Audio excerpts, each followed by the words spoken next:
பல்வேறு அமைப்புகளிலிருந்து வருகை தந்திருக்கக்கூடிய நண்பர்களையும் ஏனையரையும் தமிழ்நாடு அறிவியல் இயக்கத்தின் சார்பாகவும் அகில இந்திய அறிவியல் கூட்டமைப்பின் சார்பாகவும் வருக வருக என அன்புடன் வரவேற்கின்றேன்.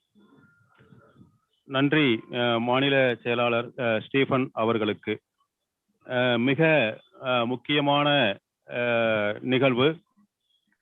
அனைவரும் இறுதி வரை இருந்து கேட்குமாறு கேட்டுக்கொள்கிறோம்.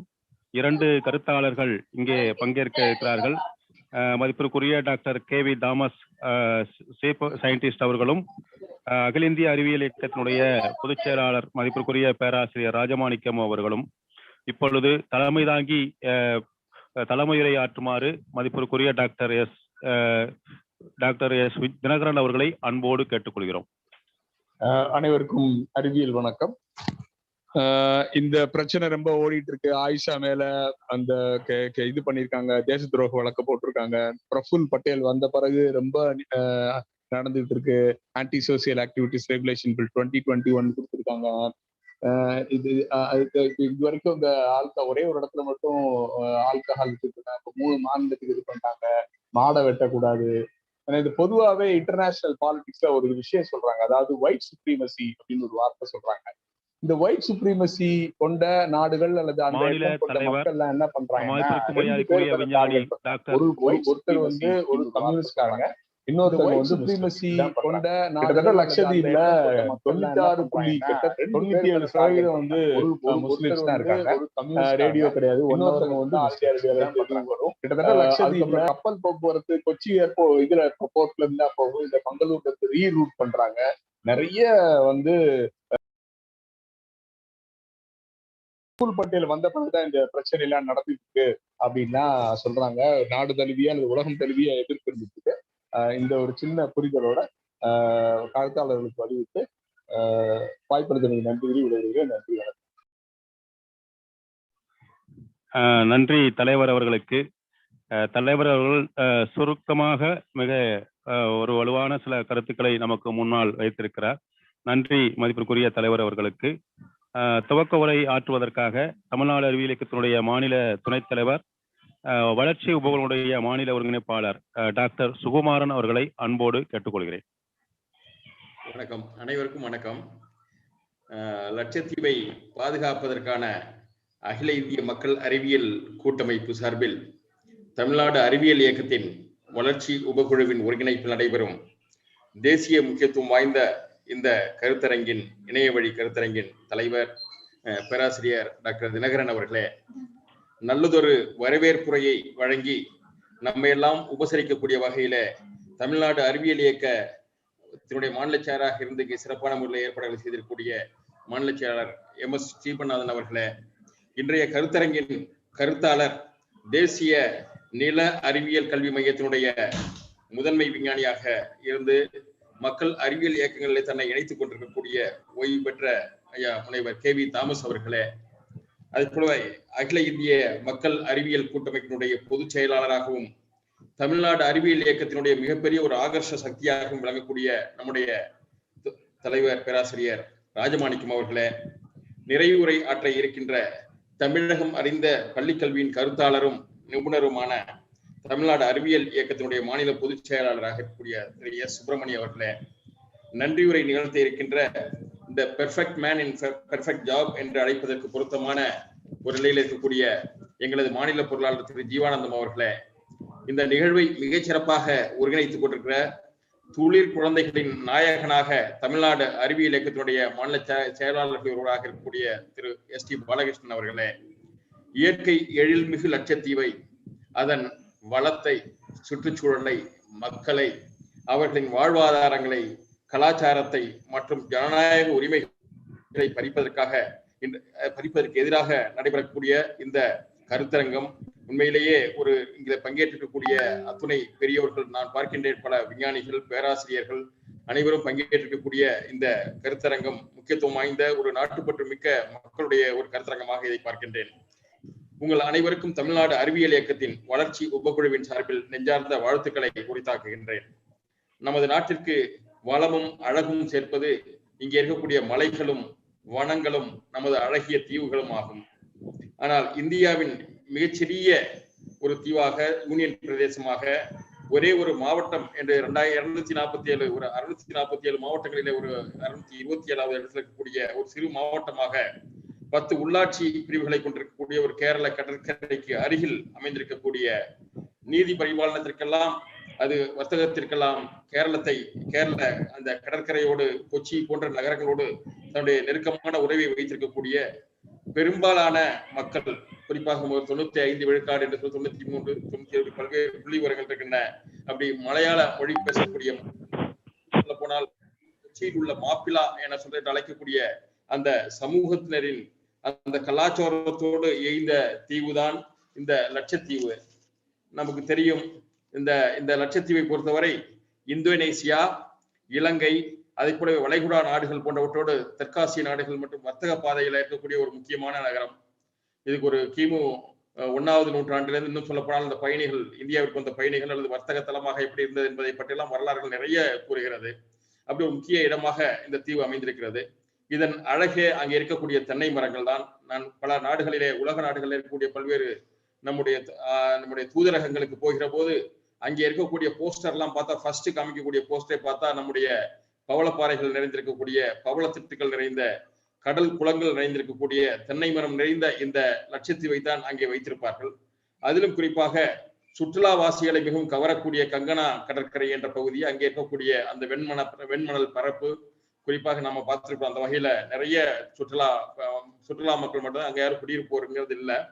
அதே போலவே தென்னை வளர்ப்பு, தென்னை சார் தொழில் பயிற்சி நிறுவனங்கள் உலகத்திலேயே பார்த்தோம் சொன்னாக்க, கியூபாவுக்கு அடுத்து ஒரு அங்கக விவசாயம் என்று சொன்னால், இயற்கை விவசாயம் என்று சொன்னால் அது அங்கதான் பார்க்க முடியும். அந்த வகையில எந்த பூச்சிக்கொல்லி மருந்துகளோ அல்லது அந்த மாதிரி ஒரு உரங்களோ, ரசாயன உரங்களோ பயன்படுத்தாமல் இருக்கக்கூடிய ஒரு சூழல். அங்கே இருக்கக்கூடிய அந்த தென்னையினுடைய சைஸை பத்தி சொல்லுவாங்க. அது ஒரு மரம் எவ்வளவு காய்க்கும் என்கிற அந்த புள்ளி விவரங்கள்லாம் பார்க்கிறப்ப உண்மையிலே ரொம்ப அற்புதமாக இருக்கிறது. அந்த வகையிலே தென்னை சார் தொழில், தென்னை நார், தென்னையிலிருந்து வரக்கூடிய அந்த மேட் போன்ற பல்வேறு பொருள் உற்பத்தி, இப்படி பார்த்தீங்கன்னா மிகப்பெரிய அளவிற்கு வேலை வாய்ப்பையும், மிகப்பெரிய அளவிற்கான அந்த வருமானத்தையும், நாட்டினுடைய வருமானத்தையும் பெருக்கி தரக்கூடிய ஒரு பகுதியாக அது அமைந்திருக்கிறது. அதே போலவே நம்மளுடைய பவளப்பாறைகள், அங்க இருக்கக்கூடிய பவளப்பாறைகள் மீன் பெருக்கத்திற்கும், அதே போல சில தீவுகளில் பார்த்தீங்கன்னாக்கா அங்க இருக்கக்கூடிய அந்த ஆமைகள் போன்றவை பெருக்கத்திற்கும் நிறைய ஆராய்ச்சிகள்லாம் நடந்துட்டு இருக்கு. உதவியாக இருப்பதோடு உலக அளவில் வர்த்தக வாய்ப்பை பெற்றுள்ள டூனா மீன் என்று சொல்லுவார்கள். நான் கூட சார்டினா, டூனா இதெல்லாம் பாத்தீங்கன்னா ஐரோப்பிய நாடுகள்ல நீங்க பயணம் பண்றப்ப அங்க உங்களுக்கு வந்து டின் ஃபுட் அப்படின்னு சொல்லி கொடுப்பாங்க. அப்ப வாங்கி பார்க்க முடியும். அப்ப அதுல லட்சத்தீவிலிருந்து வரக்கூடிய மீன்களை பார்க்க முடியும். அதே போலவே உங்களுக்கு கல்ஃப் கண்ட்ரீஸ்ல, வளைகுடா நாடுகளில் இந்த டூனா ஃபிஷ் இங்க வந்து இங்கேருந்து ப்ராசஸ் பண்ணி அதை ஏற்றுமதி செய்வதன் மூலமாக மிகப்பெரிய அளவிற்கான பொருளாதார வளத்தை அந்த பகுதியில் ஏற்படுத்தி கொண்டிருக்கக்கூடியவர்கள், வேலை வாய்ப்பை ஏற்படுத்தி கொண்டிருக்கக்கூடிய மக்கள் அந்த மக்கள். அவர்களின் மாநில விலங்காக பார்த்தோம் சொன்னாக்க வண்ணத்து பூச்சி மீன்கள் என்று சொல்வது, அது மாநில விலங்காகவும், பறவையாக கடற்புறாவும், தாவரமாக பேக் ஃப்ரூட் என்று சொல்லக்கூடிய செடிகளும் இல்லைன்னா அது மாதிரி அங்கே நிறைய பறவைகள், கடல் பாசி, நிறைய அதனுடைய இது வளத்தை பார்த்தோம் சொன்னாக்க நிறைய பூஞ்சைகள் இப்படி எல்லாம் பார்த்தீங்கன்னாக்க பல்வேறு இந்தியாவில் இருக்கக்கூடிய பல தாவரங்களை அங்கேயும் மெயின் லேண்ட்ல இருக்கக்கூடிய தாவரங்களை அங்கு பார்க்க முடியும் என்கிற அளவிற்கான இயற்கை வளம் இருக்கிறது. இயற்கையோடு இயைந்த அந்த வாழ்க்கையை மேற்கொண்டுள்ள அவர்கள் மாடு வளர்ப்பது, பால் உற்பத்தி போன்றவற்றிலும் சிறந்து விளங்குகிறார்கள். அதே போலவே அங்க பாத்தீங்கன்னா விளையாட்டுகள், பணிக்கு அந்த நீர்ச்சறுக்கு விளையாட்டு, படகு பயணம், நீச்சல் போன்ற அப்படி ஒரு மிகப்பெரிய பொழுதுபோக்குக்கான அம்சங்களும் மிகச் சிறப்பாக அமைந்திருக்கக்கூடிய ஒரு அழகிய தீவு. 26 தீவுகள் கண்ணில் தெரிவதாக இருந்தால் கூட ஒரு 10 தான் நம்முடைய மக்கள் வசிக்கக்கூடிய ஒரு சூழல் இருக்கிறது. ஒரு தீவு பிரத்யேகமாக சுற்றுலாவிற்கென்று அங்கே அமைக்கப்பட்டிருக்கக்கூடிய தீவாக அமைந்திருக்கிறது. ஒரு விமான தளம், தீவுகளுக்கிடையே ஹெலிகாப்டர் மற்றும் கப்பல், படகு போக்குவரத்து, கொச்சியோடு தொடர்பு, அதே மாதிரி பெங்களூர் போன்ற இடங்களோடு அந்த ஒரு ஃபிளைட் மூலமாக இருக்கக்கூடிய தொடர்பு, இப்படி சிறந்த பல போக்குவரத்து வசதிகளையும் பெற்றிருக்கக்கூடிய பகுதியாக இருக்கிறது. வரலாற்று ரீதியாக நம்ம தொன்று இங்கே இஸ்லாமியர்களும் பெரும்பான்மையாக இஸ்லாமியர்கள் வசித்து வருகிறார்கள். அவர்கள் சார்ந்த விழாக்களும் அங்கே நடக்கிறது. இது தவிர ஒரு சிறிய பெர்சன்டேஜ் அளவிற்கு இந்துக்களும், புத்த மதத்தை தழுவியவர்களும், அதே போலவே கிறிஸ்தவ மக்களும், சீக்கிய மக்களும் என எந்த விதமான ஜைன மக்களும், இவர்கள் எல்லாம் எந்த விதமான வேறுபாடும் இல்லாமல் இரண்டரை கலந்து அங்கே ஒற்றுமையாக அமைதியாக வாழ்ந்து கொண்டிருக்கிறார்கள். இங்கே ஒரே ஒரு பாராளுமன்ற தொகுதி, ஒரு மாவட்ட நிர்வாகம், 10 உள்ளாட்சி அமைப்பு, இப்படி சிறு சிறு நீதிமன்றங்கள், அதுக்கு பிறகு பிரதான நீதிமன்றம், அந்த கொச்சினோடு இருக்கக்கூடிய நீதிமன்றம், அதே போல காவல்துறை, இப்படி இந்த பிரதேசத்துல குற்றங்களை மிக மிக குறைவாக இருக்கக்கூடிய ஒரு பகுதி. ஒரு அமைதியான வாழ்க்கையை இந்த மக்கள் இந்த இயற்கை மிக்க பிரதேசத்தில் மேற்கொண்டிருக்கிறார்கள். இந்திய ஆட்சியாளர்கள் ஓய்வுக்கு பயன்படுத்தக்கூடிய தீவாக இது அமைந்துள்ளது. ராஜீவ்காந்தி எல்லாம் குடும்பத்தோட பார்த்தீங்கன்னா தேர்தல் முடிஞ்சா போய் தங்கிறதெல்லாம் பார்த்திருப்போம். அப்படி கவாரட்டி தான் இதனுடைய தலைநகராக விளங்குகிறது. அப்புறம் ஆண்ட்ராட், ஆக்காட்டி போன்ற பல்வேறு முக்கிய தீவுகள் எல்லாம் இங்கே இருக்கிறது என்று நம்ம பார்க்கின்றோம். ஆனால் என்னன்னு சொன்னாக்க, இங்கே நிர்வாகியாக இதுவரை இருந்தவர்கள் எல்லாம் இந்திய ஆட்சி பணியிலே மிக உயரிய கல்வியை பெற்றவர்களாக ஒரு செக்குலராக செயல்படக்கூடியவர்கள் இதுவரை இருந்திருக்கிறார்கள். தற்போது கொரோனா காலத்தை பயன்படுத்தி கொண்டு எப்படி சுற்றுச்சூழல் தாக்க மதிப்பீட்டு வரைவு வந்ததோ, அதே போலவே எப்படி தேசிய கல்விக் கொள்கை புதிதாக வந்ததோ, எப்படி வேளாண் சட்டங்கள் வந்ததோ, எப்படி தொழிலாளர் விரோத சட்டங்கள் எல்லாம் வந்ததோ, எப்படி மாநிலங்களில் ஆட்சி அமைப்பதிலும் அதிகாரங்களை பறிப்பதிலும் ஒன்றிய அரசு செயல்படுகிறதோ, அப்படி அதே போலத்தான் IAS அலுவலர்களை போடுவதற்கு பதிலாக ஒரு அரசியல் கட்சி பிரமுகரை, பிரதிநிதியை அந்த நிர்வாகியாக அங்கே மனித உரிமைகளுக்கு எதிரான செயல்களை அரங்கேற்றுவதற்காக அங்கே அமர்த்தி இருக்கிறார்கள். மக்கள் குடியிருப்பு பகுதியில் மது அருந்த இருந்து வந்த தடை சுற்றுலா பயணிகளுக்கு நலனுக்கு என்ற பெயரில் அங்க அந்த தடை என்பது நீக்கப்பட்டிருக்கிறது. ஒரு அமைதியான வாழ்க்கையை ஒற்றும் சீர்குலைக்கக்கூடிய ஒரு முயற்சியாக அதை பார்க்க வேண்டியிருக்கிறது. அவர்கள் அதே போலவே அவர்கள் விரும்பி உண்ணக்கூடிய அந்த உணவு, மாமிசம் இவற்றுக்கெல்லாம் தடை விதிக்கப்பட்டிருக்கிறது. 2 குழந்தைகளுக்கு மேல் உள்ளவர்கள் தேர்தலிலே போட்டியிடுவதற்கு அங்கே தேர்தலில் போட்டியிடக்கூடாது, போட்டியிட வாய்ப்பில்லை என்கிற வகையிலே சட்டங்களை கொண்டு வந்திருக்கிறார்கள். அதே போலவே கேரளாவோடு வர்த்தக தொடர்பு இருந்த அந்த பகுதியை மாற்றி மேங்களூருக்கு அதை மாற்றக்கூடிய அந்த புதிய சட்டத்திட்டங்களை எல்லாம் கொண்டு வந்திருக்கிறார்கள்.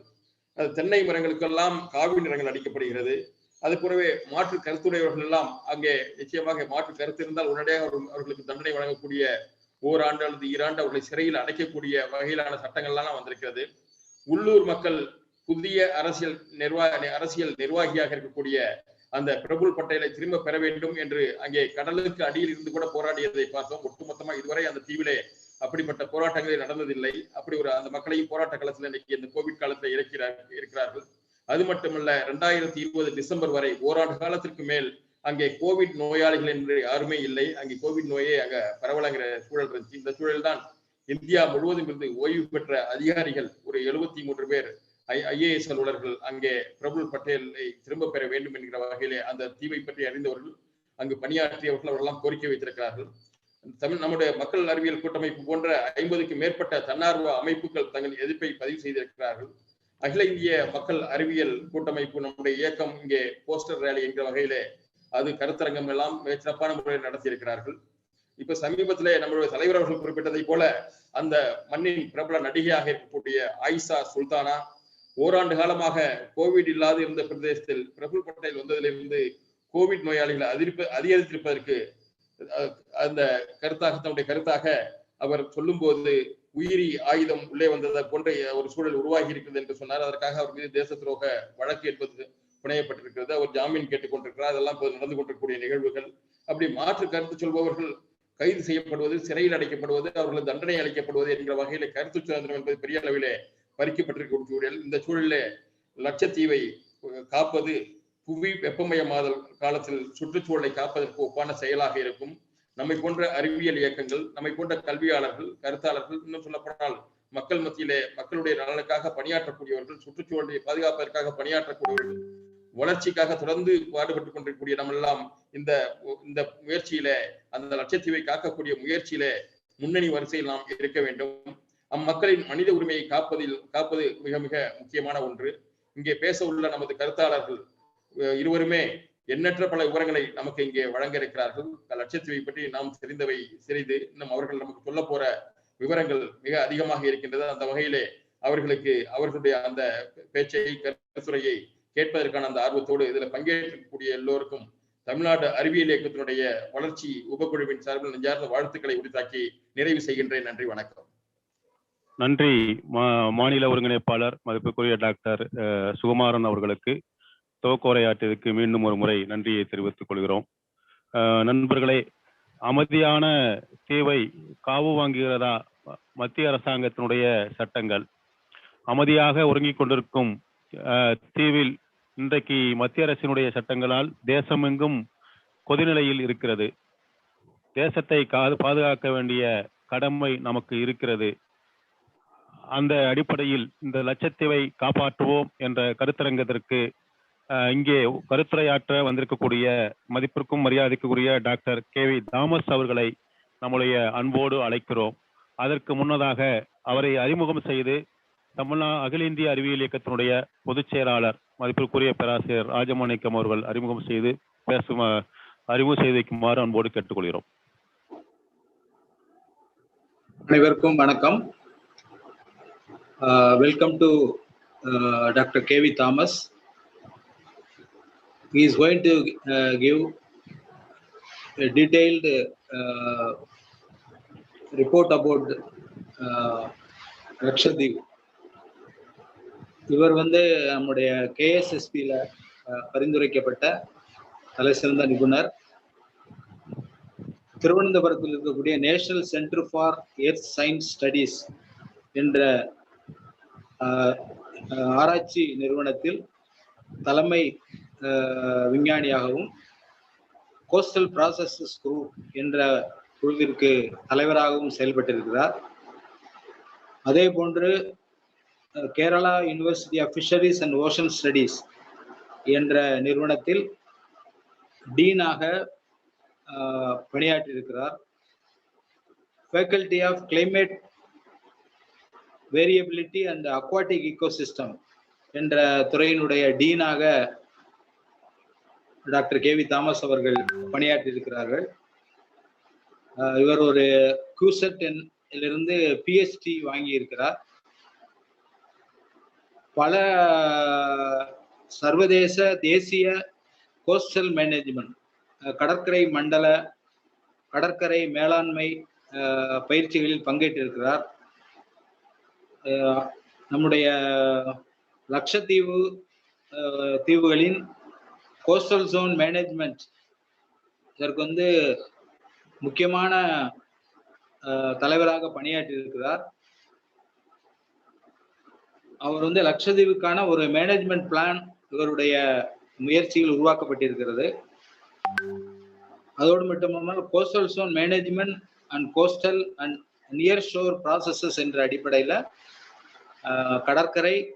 கடற்கரை சார்ந்த மண்டலம் ஆகியவற்றிற்கான வல்லுநராகவும் நிபுணராகவும் செயல்பட்டு வருகிறார்.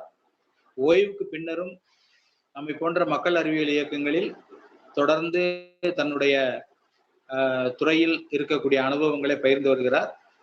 சமீபத்தில் நடைபெற்ற அகில இந்திய மக்கள் அறிவியல் கூட்டமைப்பினுடைய தேசிய கருத்தரங்கில் ஜூன் 5ஆம் தேதி அன்று தலைமை பேச்சாளராக லட்சத்தீவு குறித்த பிரச்சனைகளை முன்வைத்து பேசினார்.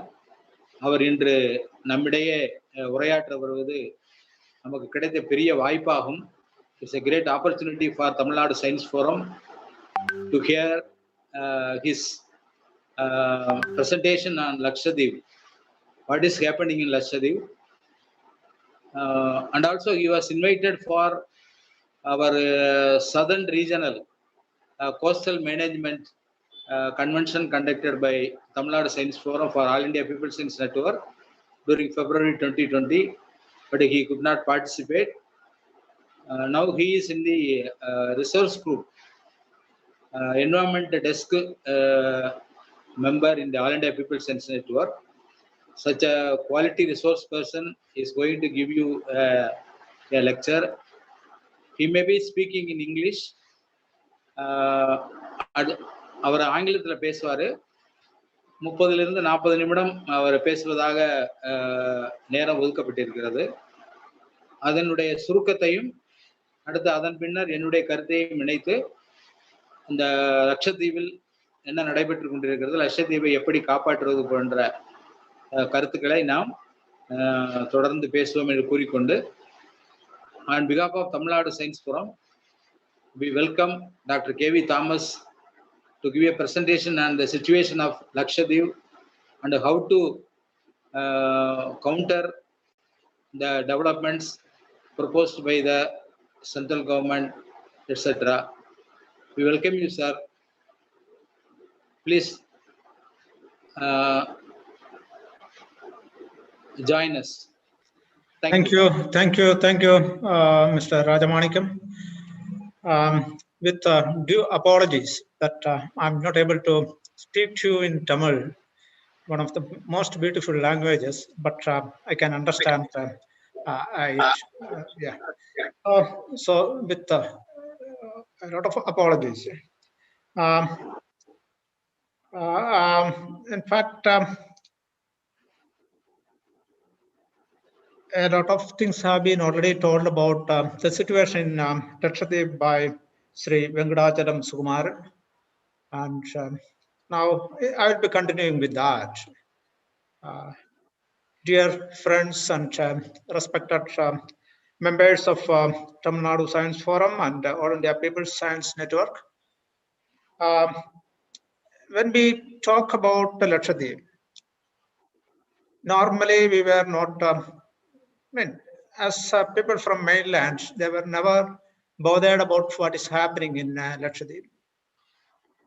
They were mostly, their interactions were with Kerala, for their education, for their medical facilities, and for many activities, they were having a close relationship with Kerala. And most of the people were going there as tourists. And the tourism there was mainly ship-based tourism. You go in the ship, stay there in the ship in the night. During that time, you go to these selected islands, spend the daytime there and come back.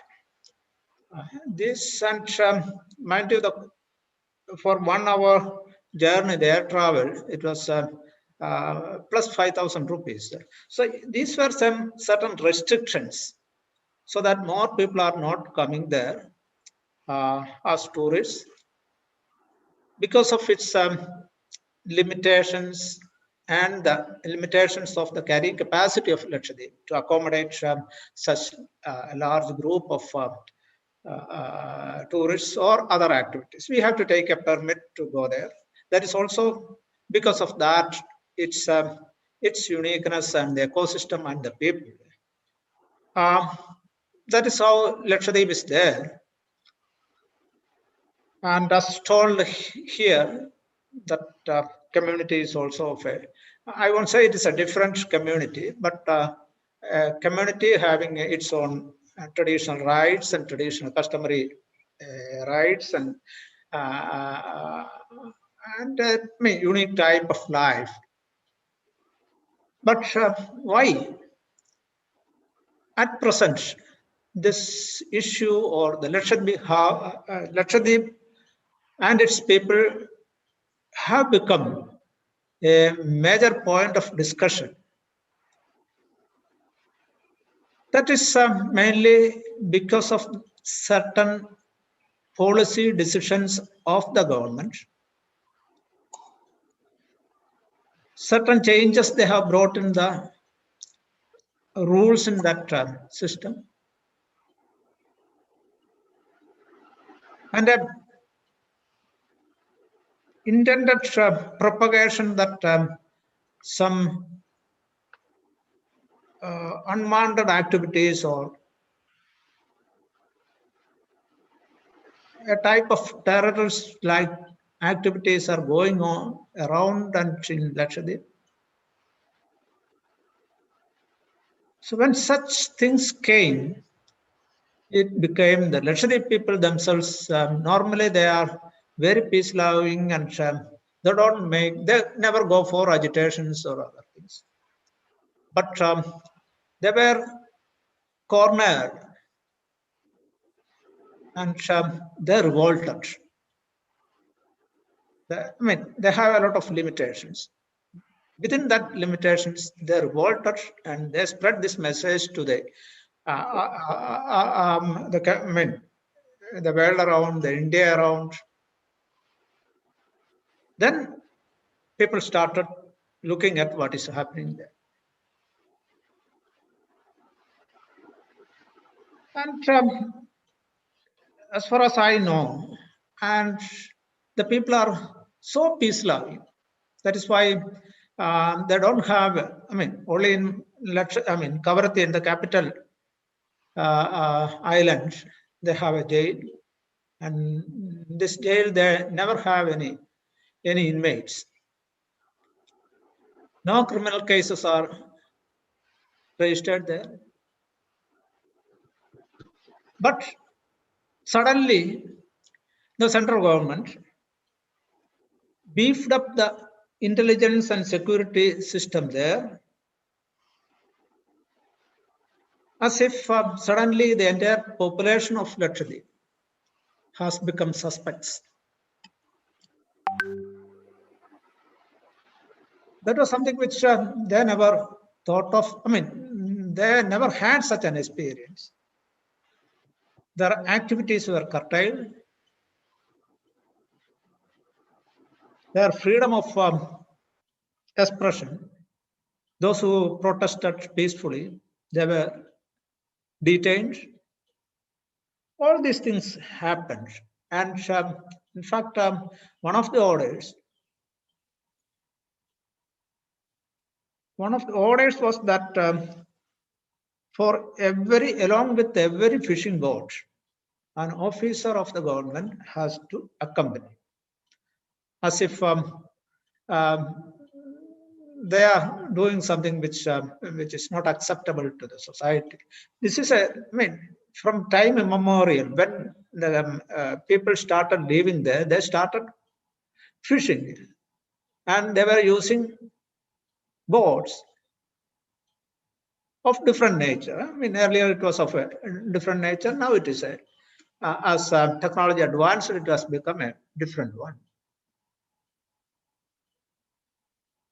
And surprisingly, there is an order that each boat should carry a government officer in that when they go for fishing. Because of a lot of criticism was there, and the government did not implement the order. But see the approach. So that is how the people are in a way, I mean, they are hard pressed, and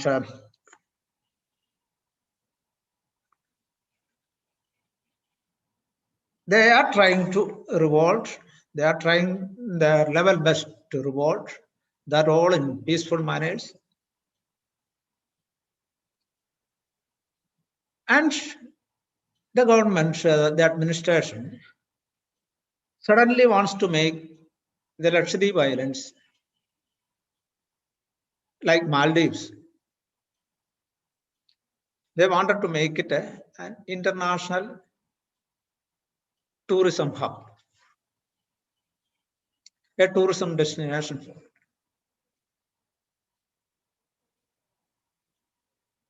It is told that they are going to, it is going to, for the economic revival of the islands. But the island people, they never asked for it. And always telling that it is, I mean, a Maldives model is coming. But they don't say Maldives has more than 1,000 islands and many uninhabited islands. Maldives have a population of nearly 6 lakhs people. Lakshadweep has around 65,000 people, and it has only 36 islands, and out of which only 10 are inhabited. And these are the other uninhabited islands. Most of them are lagoons with 0.1 or 0.2 square kilometers and less than that.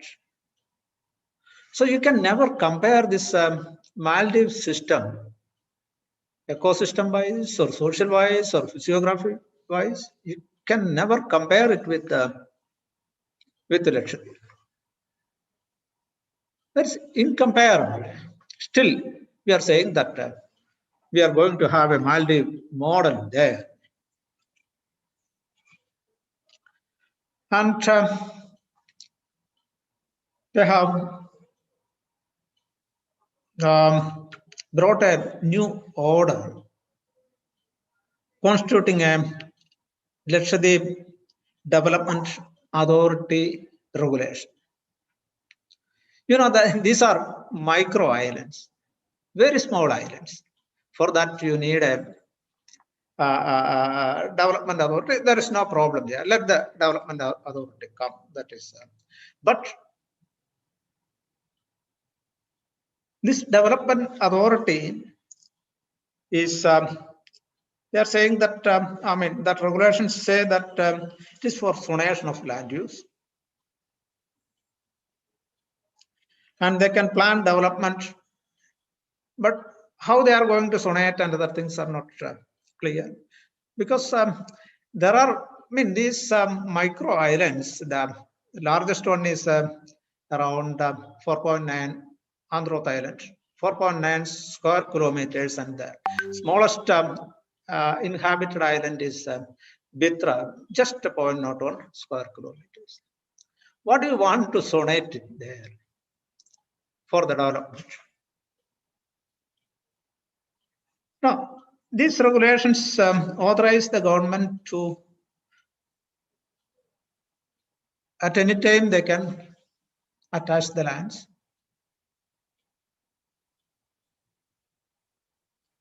And more than that, there is a clause that punishment, imprisonment, can be there if somebody stands against that, objects to it. Now, this is for a very small island. They are planning this. That questions the intention of this regulation. And when I say this, in fact, I should say about the integrated island management plan, which was prepared for protecting the people, protecting the ecosystem, Lakshadweep ecosystem. And mind you, the ecosystem, Lakshadweep ecosystem, consists of the sea, open sea, nearshore waters. That open sea and nearshore waters are very much connected with their livelihood. Then you have the corals, coral reefs. As everybody knows, coral reefs are, biodiversity hubs. And in Lakshadweep, it's around 140 different species of corals. Then you have the lagoons. All the islands except one, except Androth, have lagoons. These corals, in addition to its biodiversity hub, which supports the fishery there, the fishery of the lagoon, and also the fishery in the sea. It provides the protection for this coast from the sea, the hazards from the sea. It protects the coast from the waves. It gives a calm area adjoining the shoreline. On one side, on the western side, you have the lagoons, and on the eastern side, you have the reef flat, which permits the waves to break offshore. And the lagoon is there, and the lagoon bed. Again, there is corals there, and it is seagrass bed and seaweeds. And 6 varieties of seagrass are there.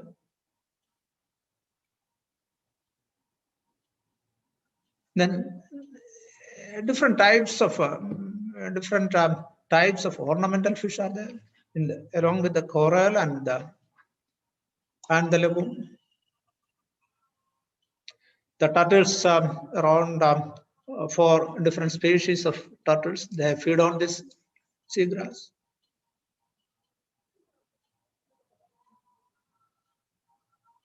And the bait fish, the lagoon fishery is one of their livelihoods during the monsoon time. When the sea is rough, they depend on the lagoon fishery. And also the bait fish, which they use for tuna fishing. They collect it from the lagoons. And then the beach is there. The land is an extension of the beach because all are sandy areas. And the people are there. The people are part of this ecosystem. Their livelihood is totally dependent on this sea, lagoon, beach ecosystem. They are part of the ecosystem. They are ecosystem people. They belong to tribals. But more than that, they are ecosystem people. Their livelihood and their lifestyle, everything is merged with this ecosystem and the morphology.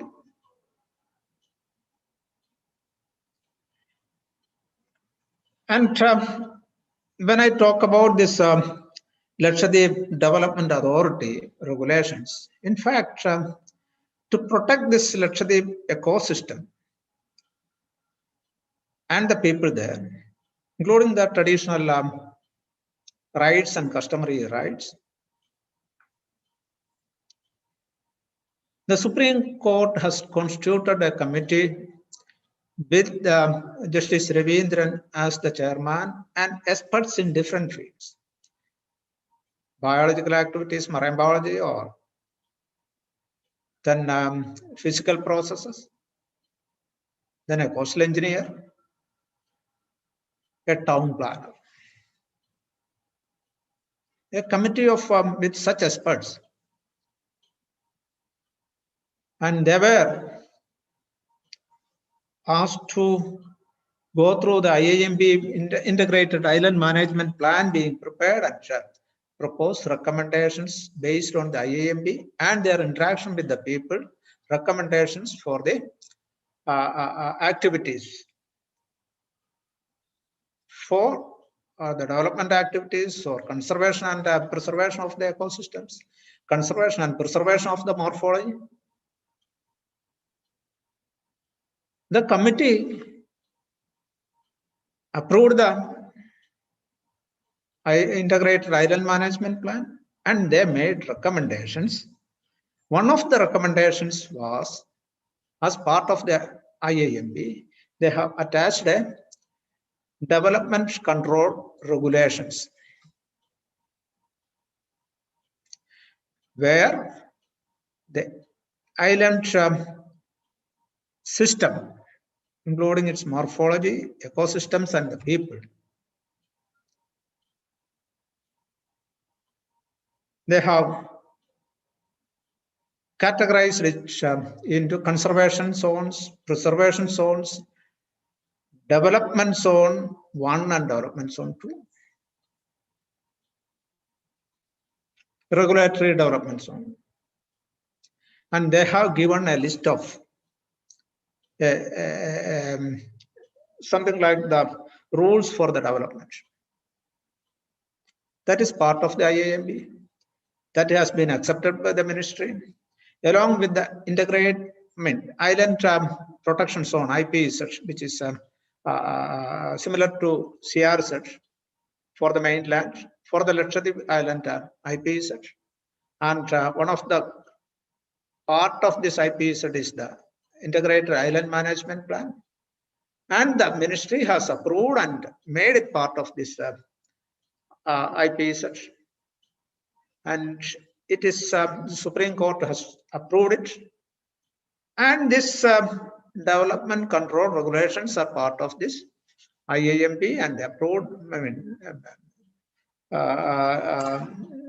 Justice Ravindra Committee's recommendations, which is approved and made part of this IP set of the island. That means if this new Lakshadweep Development Authority regularization comes, this DCR should be part of it. And they are not supposed to make any changes to it. If that DCR is attached to this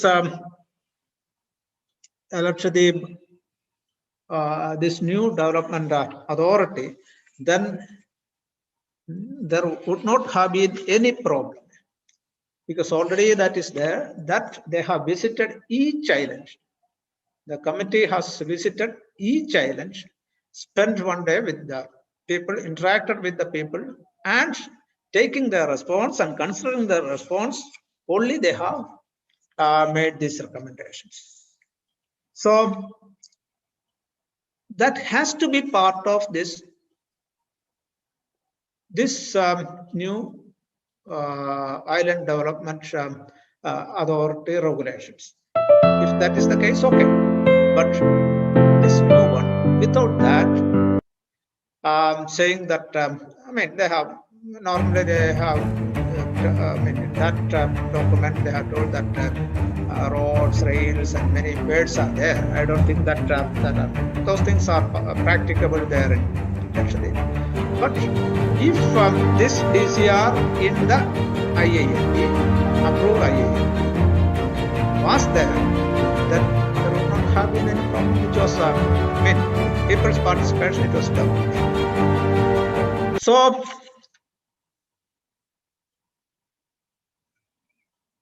that order is, I think that they cannot implement it without the approval of the Supreme Court. That is, but I don't know how they are planning it. And in all these things, in the Ravindra Committee report, it is specifically told that any development activity should be in consultation with the island panchayats. Each island, inhabited island, has a island panchayat and then a district panchayat for the entire island system. So it should be consulted with the island panchayats and district panchayats. But none of this new rules or the development proposals are undergone that consultation process. When we say consultation, it should be informed consultation.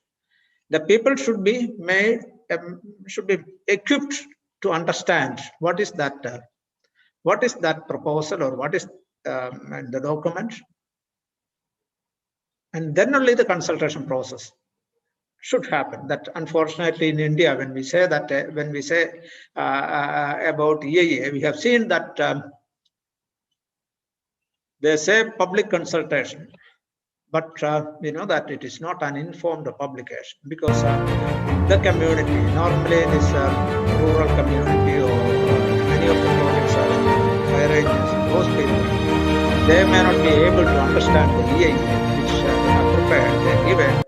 I mean, and one day they call the district collector, call and do these things. Unfortunately, our EIA process that informed consultation never happens. The same thing happens in Lakshadweep also. So that is one of the reasons, one of the why this, in fact, the IAMB, Justice Ravindra Committee, told that it should be done like that with consultation, but informed consultation. And I don't understand why this imprisonment rule is brought. And this Ravindra Committee report, IAMB, has always told that their traditional rights should be respected. Their customary rights should be respected. You know that the community, in fact, the density of population is more than 2,000. As I told you, the total area is, it comes to around 32 square kilometers. The lagoons are, large lagoons are there. All those things are there. With all those things, I don't understand why this zonation for land use. Already the IAMB, there is a zonation, giving the specific areas of conservation, preservation, and development areas. There is zonation of inhabited area within the island and sparsely inhabited areas in the island. All those things are there. I mean, there is in fact, a fear among the people that this may lead to relocation of people, forcible attachment of their land, and they are afraid of their, how these things will affect their culture. And another one is that, in fact, one of the activities they have done is removing the sheds along the beaches,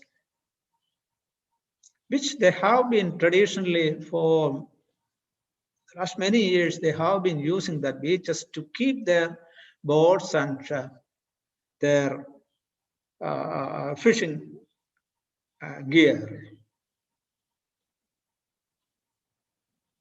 One fine day, these were simply destroyed. Again, that is the traditional right. Even in this report, it is told that the traditional rights should never be curtailed. Still, this is happening.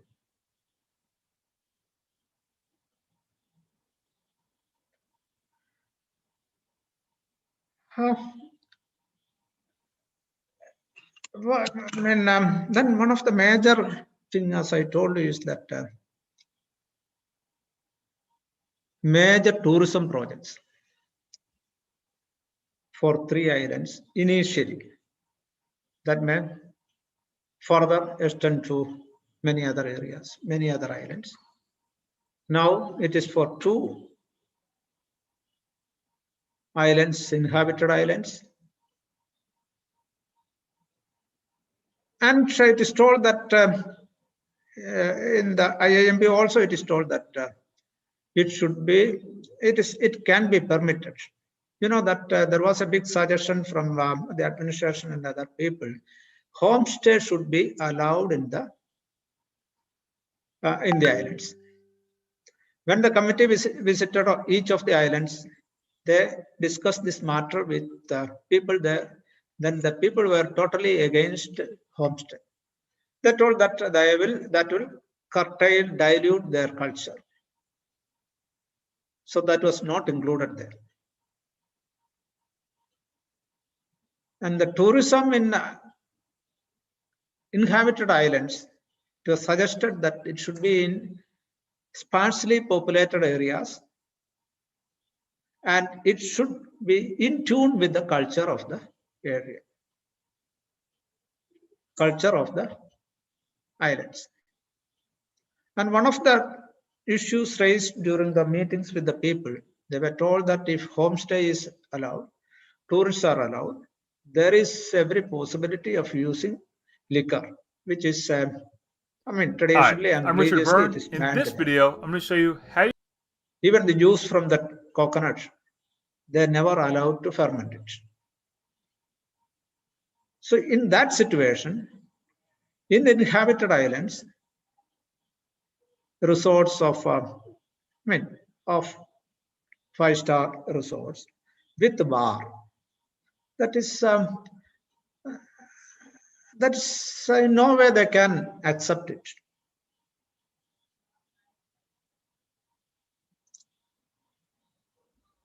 But the proposal is for such tourism hubs.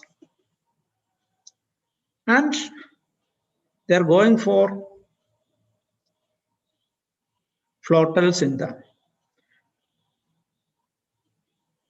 lagoons, and which is on the beach also. Mind you, 20-meter area landward of the high tide line, that is the active beach part, and the adjoining part is a no-development zone as per these rules and as per the IAMB, where no activities are permitted. And the lagoons, only activities which does not disturb the corals, which does not cause turbulence in the system, and which do not have an impact on the seagrass system. Such activities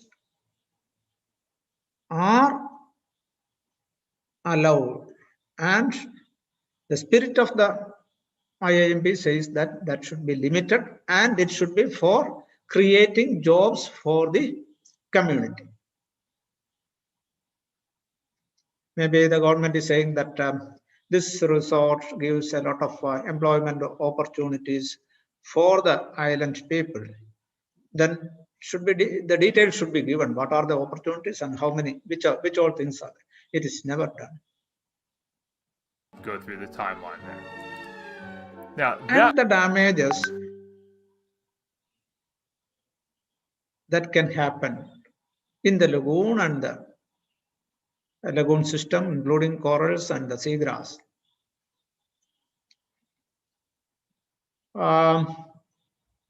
Carrying capacity study has been done for this. GA has been, rapid EAA has been done for this.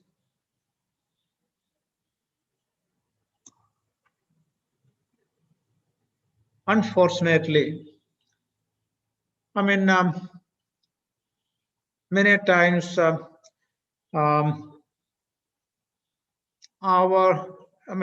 is, it happens for the mainland and whatever, wherever it is that EAAs are mainly tuned for the clients. So the objective is that to facilitate the project. The same thing happened in Lakshadweep. So large number of flotels are proposed. You can leave your background. And in the report, it is told that, in fact, this tourism resorts in the lagoon is never meant in the IAMP. It is told in the NDZ, the 20-meter area, no tourism related things should come. And in the lagoon, limited, and specifically it is told that constructions for tourism should not be there.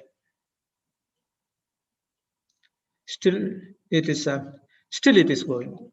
Or rather, I don't say it is going on, it is proposed, and it is it's a big way it is moving ahead.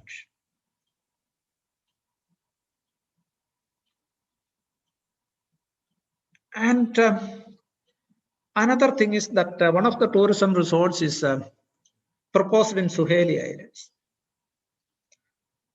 Suheli has very little land area and is full of lagoons, mostly lagoons. And the people go there as part of their fishing activity. They go there, they collect the bait fish there, and they also do lagoon fishing. The bait fish hub. And it is one of the most virgin and origin ecosystems. One of the templates. Templates அப்படினா என்ன அப்படினா நீங்க வந்து என்ன templates use பண்ணி உங்களுடைய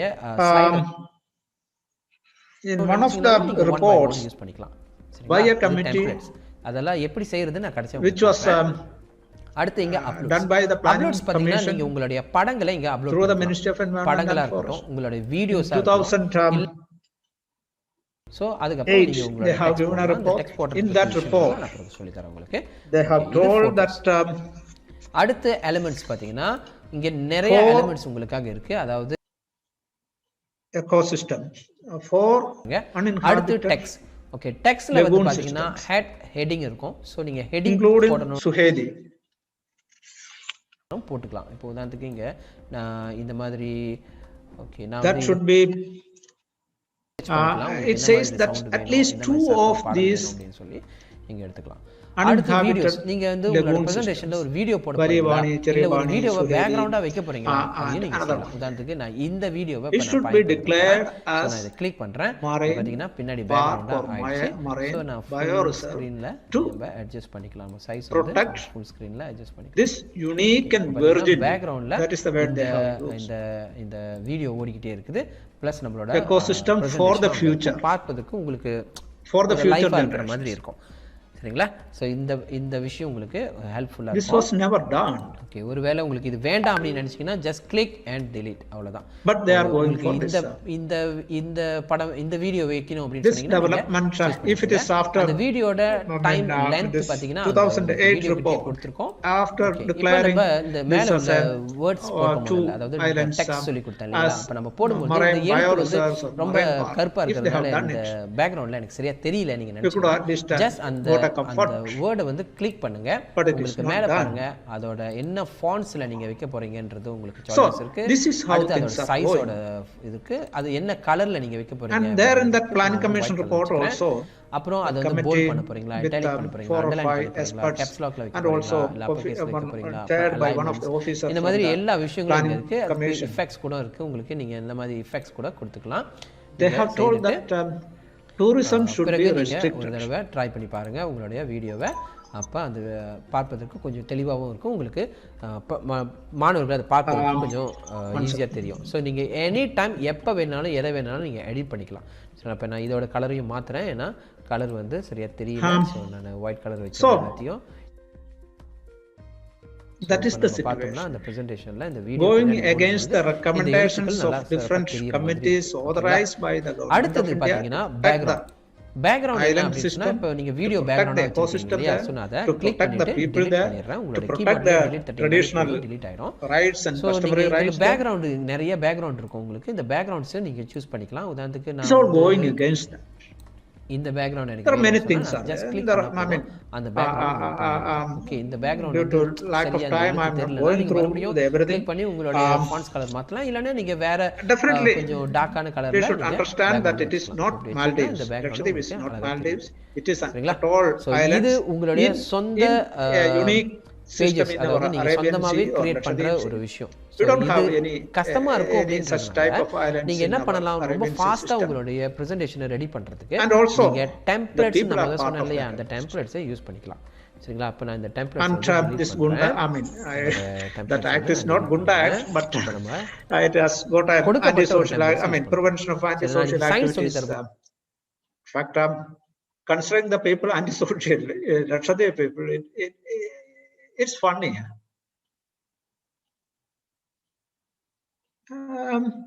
I think that these things are to be resisted.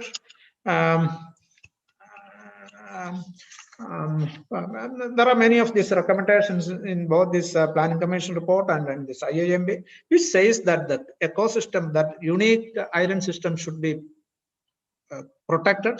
The people should be protected with their traditional rights and customary rights. So for every development activity should be in consultation with this island panchayats and district panchayats. But unfortunately, the consultation process is lacking there. They are taking away the rights of the island panchayats. The consultation process has to be brought back. And mind you, almost all these actions of the government are they are trying to belittle their or hit their self-respect and make them amenable. That is why all these things are there. So I think that and one of the things, so after all these years, none of the except for some time this fisheries as a director from the islanders, or none of the secretaries of this department is from the island. Never it has happened. So that itself shows how marginalized they are. So I think that all of us have to stand together with the people. Maybe we may need legal intervention, because we don't have an access to the island without the permission of the authorities. Fortunately, because of this digital world, we are having, we can interact with them. So using these things and bringing pressure in the island, in the mainland itself, if possible, seeking for legal intervention. I hope that I will be able to go ahead and resist these things, but they need support. We have to give the support. This already, I think that around 40 minutes. Thank you for patient listening of this presentation. Thank you. Thank you, sir. Thank you, sir. நன்றி doctor K.V.த sir அவர்களுக்கு. நண்பர்களே, அடுத்து நம்முடைய அகில இந்திய அறிவியல் இயக்கத்தினுடைய பொதுச் செயலாளர் மதிப்பிற்குரிய பேராசிரியர் ராஜமாணிக்கம் அவர்கள் டாக்டர் K.V. அவர்கள் பேசிய உரையும் மற்றும் அவருடைய கருத்துக்களையும் இணைத்து பேசுமாறு அன்போடு கேட்டுக்கொள்கிறோம். பேராசிரியர் ராஜமாணிக்கம் அவர்களை பொறுத்தளவுல தமிழ்நாடு அறிவியல் இயக்கத்தினுடைய மூத்த தலைவர்களில் ஒருவர். அறிவொளி இயக்கம், அறிவியல் இயக்கம் மற்றும் கல்விக்கான இயக்கங்களை முன்னின்று நடத்தியவர். தொடர்ச்சியாக பல்வேறு கட்டுரைகளை, புத்தகங்களை வெளியிட்டிருக்கிறார். தொடர்ச்சியாக தமிழ்நாட்டில் மட்டுமல்ல, இப்போ தற்பொழுது இந்தியா முழுவதும் தொடர்ச்சியாக செயல்பட்டு கொண்டிருக்கிறார். மதிப்பிற்குரிய பேராசிரியர் ராஜமாணிக்கம் அவர்களை பேசுமாறு அன்போடு அழைக்கிறோம். மிக்க நன்றி பாலா. இந்நிகழ்ச்சிக்கு தலைமையேற்றிருக்கும் மாநில தலைவர் டாக்டர் தினகரன் உட்பட அனைவருக்கும் வணக்கம். தமிழ்நாடு அறிவியல் இயக்கம் வளர்ச்சி குழுவின் சார்பில் அகில இந்திய மக்கள் அறிவியல் கூட்டமைப்பிற்கான அறைகூவலை ஏற்று தமிழ்நாடு அறிவியல் இயக்க உறுப்பினர்களுக்கும் மற்றும் பொதுமக்களுக்குமான இந்த இணையவழி கருத்தரங்கத்தை ஏற்பாடு செய்த அனைத்து மாநில பொறுப்பாளர்களுக்கும் எனது பாராட்டுதல்களையும் நன்றியும் தெரிவித்துக் கொள்கிறேன். Doctor K.V. அவர்கள் மிக அருமையான உரையை கொடுத்திருக்கிறார்கள். ஏற்கனவே ஒரு சிலர் குறிப்பிட்டது போல் அவருடைய உரை என்பது ஆங்கிலத்தில் இருந்தாலும் எளிமையாக எல்லோரும் புரிந்து கொள்ளும்படி இருக்கிறது என்று குறிப்பிட்டிருந்தார்கள். அந்த அடிப்படையில் நான் முழுக்க முழுக்க அவருடைய உரையை மொழிபெயர்க்க வேண்டிய அவசியம் இல்லை என்று கருதுகிறேன்.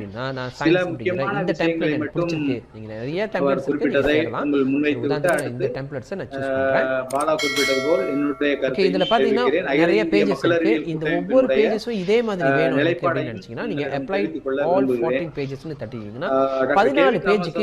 அறிவியல் இந்த டெம்ப்ளேட்ஸ்ல ரெடியா இந்த லட்சத்தீவு பற்றிய இயற்கை அமைப்பு காட்டுறேன். So apply to all 14 pages கட்டண கையோட 14 பேஜஸ்க்கு நீங்க பாத்தீங்கன்னா அது ரெடியா செஞ்சு கொடுத்துறோம்.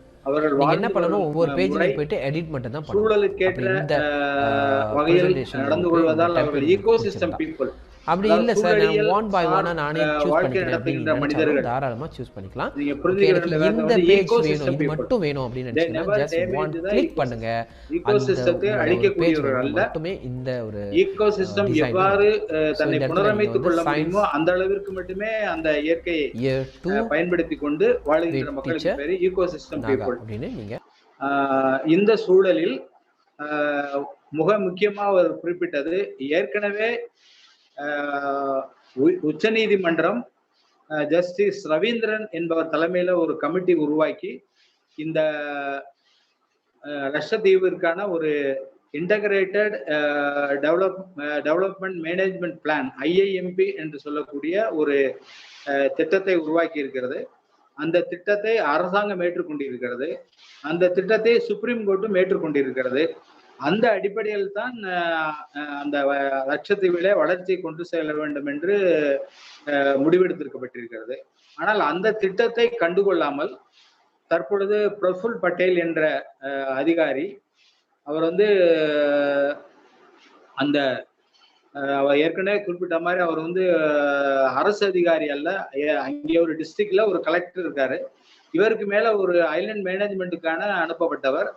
இவர் குஜராத்ல ஹோம் மினிஸ்டராக இருந்தவர், அமித்ஷா பின்னாடி ஹோம் மினிஸ்டராக இருந்தவர். தற்போது இந்த லட்சத்தீவிற்கான நிர்வாகியாக அனுப்பப்பட்டிருக்கிறார். அவர் ஒரு லட்சத்தீவு டெவலப்மெண்ட் அத்தாரிட்டி ரெகுலேஷன் என்று சொல்லக்கூடிய ஒரு டெவலப்மெண்ட் பிளானை முன்வைத்திருக்கிறார்.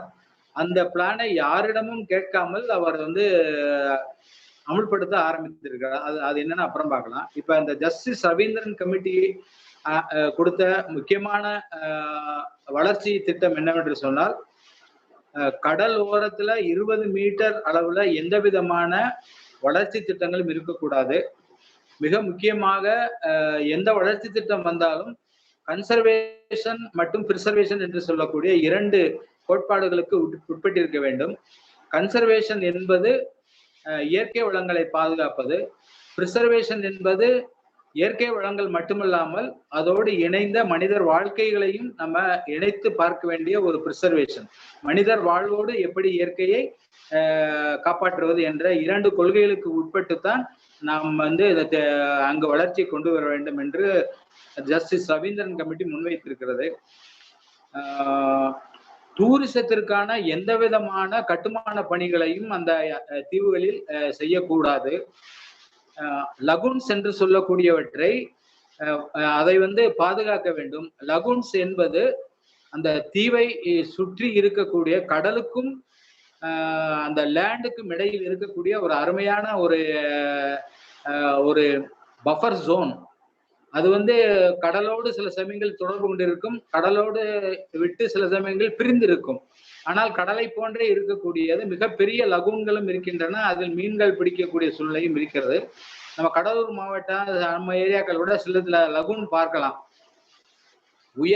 உயர்மட்ட அலையில இந்த தண்ணீர் எல்லாம் பள்ளத்தில் சேர்ந்திருக்கும். மறுபடியும் அது போய்விடும். அந்த தண்ணீர் சேர்ந்த இடத்துல மீன்கள் இருக்கும். ஆழமான பகுதியாக இருந்தால் லகுன்ஸ் என்பது ஒரு பஃபர் ஜோன். தீவுக்கும் அந்த நிலப்பரப்பிற்கும் இடையில இருக்கக்கூடிய ஒரு பஃபர் ஜோன். அது கடலை போன்றுதான் இருக்கும்.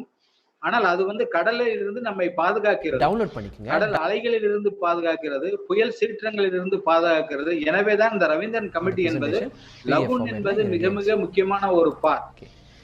அந்த இதே பிரசன்டேஷன் வச்சு இடங்களில் எந்த விதமான வளர்ச்சி நடவடிக்கைகளும் செய்யக்கூடாது. குறிப்பாக ஒரு ஐலண்ட குறிப்பிட்டாரு, சுனேரி ஐலண்ட் என்று சொல்லக்கூடிய ஃபுல்லா லகுன்ஸ். அங்கு மிகப்பெரிய லகுன்ஸ் இருக்கின்றன. அங்கு மக்கள் வசிப்பது கிடையாது.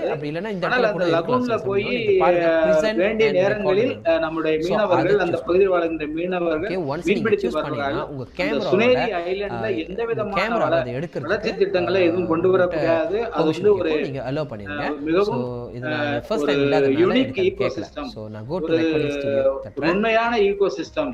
அது காப்பாற்ற எந்த பாதிப்பும் இல்லாத, எந்தவித மனித நடவடிக்கையும் இல்லாமல் இயல்பாக இயற்கையா இருக்கக்கூடிய ஒரு லகுன் சிஸ்டம். அந்த லகுன் சிஸ்டத்தை இன்றைக்கு அதில் டெவலப் பண்ணிருக்காங்க. அந்த மாதிரியான இருக்கிறது. அடுத்து இந்த வளர்ச்சி திட்டங்கள் வரும்போது அங்க பழக்க வழக்கங்களும் பாதிக்கப்படாமல் இருக்க வேண்டும். அதுல குறிப்பிட வேண்டியது என்னவென்று சொன்னால், இங்கு வாழ்கின்ற 90% மக்கள் என்பவர்கள் ட்ரைபல் இஸ்லாமியர்கள். என்ன ரெக்கார்ட் ஆகும் பாத்தீங்கன்னா, அதனால அந்த ட்ரைபல் கல்ச்சர் அவங்களிடம் இன்றும் இருக்கின்றது. ஆனாலும் அவர்கள் அவர்களுடைய கல்ச்சர் எதுவுமே பாதிக்கக்கூடாது என்ற அடிப்படையில அங்குள்ள கல்ச்சர் அவர்கள் தேங்காயை கூட அவர்கள் தேங்காய் தண்ணீரை கூட அவர்கள் குடிக்க வைக்க டவுன்லோட் பண்ணுங்க.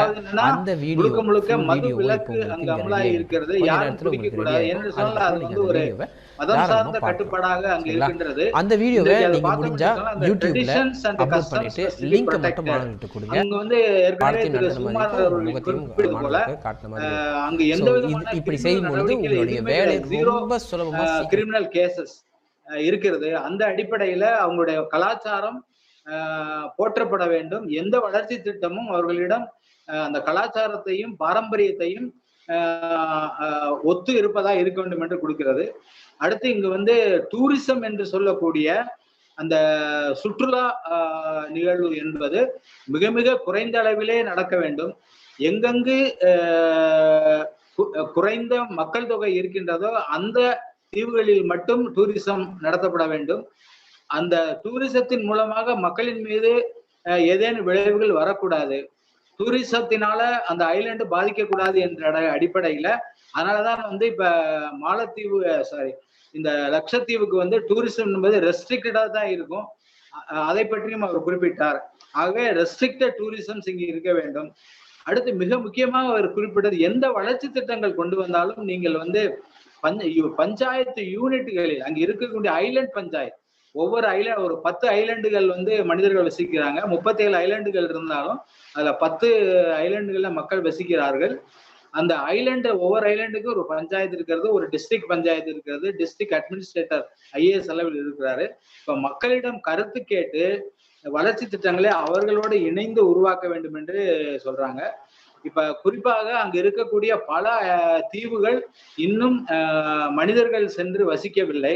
அந்த யுனிக்கான ஒரு முக்கிய குணங்கள் கொண்ட அந்த தீவுகளை காப்பாற்ற வேண்டும் என்று அவர் சொல்றாரு. அதோடு மட்டுமில்லாமல் அந்த மக்களுடைய கலந்து ஆலோசித்து அவர்களுடைய கருத்துக்களை கேட்டு இதை செய்ய வேண்டும் என்று அவர் குறிப்பிடுகின்றார். இதுதான் வந்து integrated island management plan approved by supreme court and also the central government. ஆனால் தற்பொழுது பிரபுல் பட்டேல் என்று சொல்லக்கூடிய அந்த நிர்வாக அதிகாரி இதை மீறி அவர் தானாக ஒரு சட்டத்தை கொண்டு வந்திருக்கிறார். அது லட்சத்தீவு டெவலப்மெண்ட் அத்தாரிட்டி ரெகுலேஷன் என்று சொல்லக்கூடியது. இது அத்தனையும் புறந்தள்ளி விடுகிறது.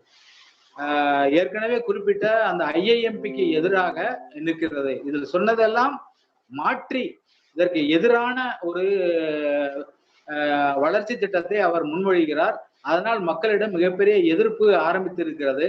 அந்த எதிர்ப்புகளோடு நாம் வந்து எல்லோரும் இணைந்து அவர்களுக்கு ஒரு போராட்ட ஆதரவு கொடுக்க வேண்டும் என்று குறிப்பிட்டிருக்கிறார். அப்படி இத ஏற்கனவே உள்ள அந்த மேனேஜ்மெண்ட் பிளானுக்கு எதிரான ஒரு சட்டத்தை தான் இவர் கொண்டாந்துருக்காரு.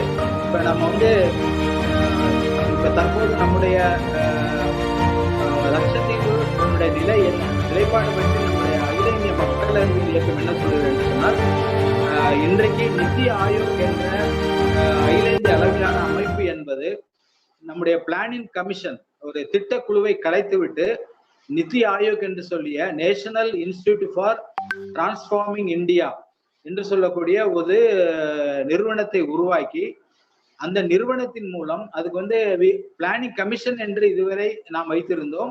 அந்த பிளானிங் கமிஷனை கலைத்து விட்டு பாலிசி கமிஷன் உருவாய். அந்த நித்தி ஆயோக் என்பதற்கான இந்தி அர்த்தம் என்ன சொன்னா பாலிசி கமிஷன். அது வந்து பிளானிங் கமிஷன் கிடையாது, ஏற்கனவே இருந்தது பிளானிங் கமிஷன்.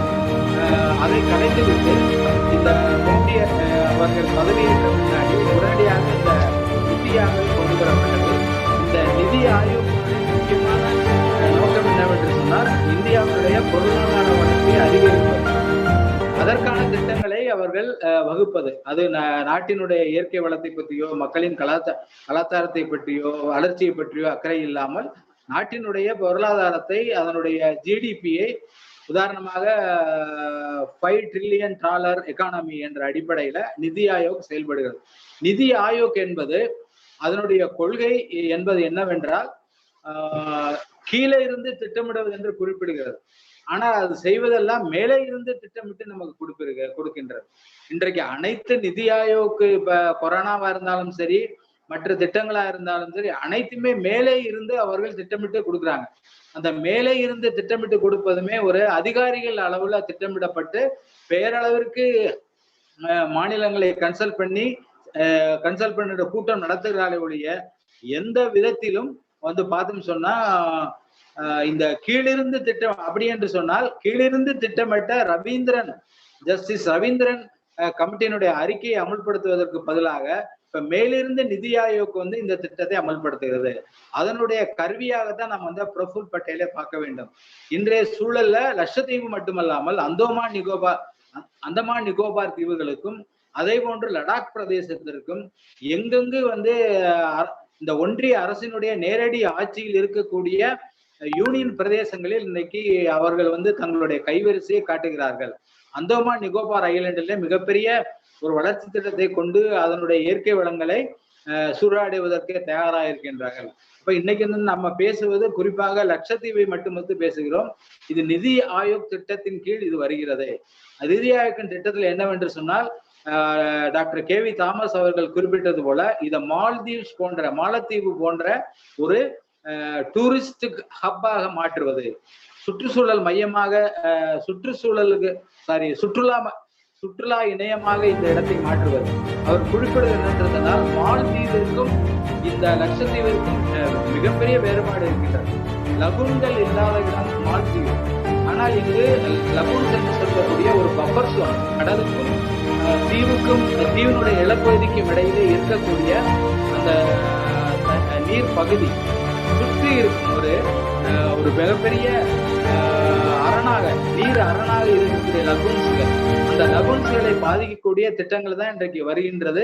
இன்றைக்கு நிதி ஆயோக் திட்டம் என்று சொன்னால் பப்ளிக் பிரைவேட் பார்ட்னர்ஷிப் என்ற அடிப்படையில இன்னைக்கு லட்சத்தீவுல ஒரு 250 கோடியை அரசாங்கமும் 750 கோடியை பிரைவேட் கார்பரேட்ஸ்கள் மூலமாகவும் அங்கு 1000 கோடிக்கு மேல ஒரு திட்டத்தை அமல்படுத்துவதற்கு இந்த பிரபுல் பட்டேல் கருவியாக இருக்கிறார். அவர் இந்த ஐலண்ட் டெவலப்மெண்ட் அத்தாரிட்டி ரெகுலேஷன்ஸ் என்று சொல்லக்கூடிய இந்த சட்டத்தை ஒரு வன்முறையான சட்டம், அவர் சொல்லுவது என்னன்னா இட்ஸ் எ மைக்ரோ வயலன்ஸ் அந்த மைக்ரோ ஐலண்ட்ஸ் என்று குறிப்பிடுகிறார். இந்த சட்டத்தின் மூலமாக அவர் வந்து 4 விதமான சட்டங்களை அவர் குறிப்பிட்டிருந்தார் ஏற்கனவே. ஒன்று வந்து பஞ்சாயத்து ரெகுலேஷன் ஆக்ட், இதுவரைக்கும் இருந்த பஞ்சாயத்து ரெகுலேஷன் ஆக்டை மாற்றுகிறார்கள். ஒன்று என்னவென்று சொன்னால் 2 குழந்தைகளுக்கு மேல் இருக்கிறவர்கள் பஞ்சாயத்து தேர்தலில் போட்டியிட முடியாது. இன்றைய தேதியில் அறிவிப்பு என்று வெளியிட்டார்களோ அன்றிலிருந்து 2 குழந்தைகளுக்கு மேல் பெயர்பவர்கள் இது மூலமாக அந்த பாரம்பரிய இஸ்லாமியர்களுடைய கலாச்சாரத்தில் தலையிடுகிறார்கள். குடும்ப கட்டுப்பாடை அவர்கள் வந்து ஒரு மாற்று வழியில் உள்ளே நுழைக்கிறார்கள். ஏற்கனவே இருந்ததை பற்றி பிரச்சனை இல்லை, இனிமேல் வந்து 2 குழந்தைகளுக்கு மேல் பெறுபவர்கள் பஞ்சாயத்து தேர்தலில் போட்டியிட முடியாது என்ற ஒரு அதான் ஏற்கனவே டாக்டர் K.V. தாமஸ் குறிப்பிட்டது போல் இந்த ட்ரெடிஷன் கல்ச்சர்ஸ் என்ற அடிப்படையில இந்த சட்டத்தை அங்கு கொண்டு வரார்கள். இன்னொன்னு வந்து இந்த மதுவிலக்கு சட்டத்தை எடுத்து விட்டார்கள். இப்பொழுது எங்கெங்கு டூரிசம் இருக்கின்றதோ அங்கு மட்டும்தான் வந்து ரெஸ்ட்ரிக்டடாக பயன்படுத்தப்படுகிறது. இதுவும் அவங்களுடைய பாரம்பரியம் கலாச்சாரத்தோட சேர்ந்தது. அங்கு யாருமே அங்கு குடிப்பழக்கம் தடை செய்யப்பட்டிருக்கிறது. கலாச்சார ரீதியாக இன்றைக்கு வந்து அந்த புரோஹிபிஷன் என்பது எடுக்கப்பட்டிருக்கிறது. அது ஒரு சட்டமாக வந்திருக்கிறது.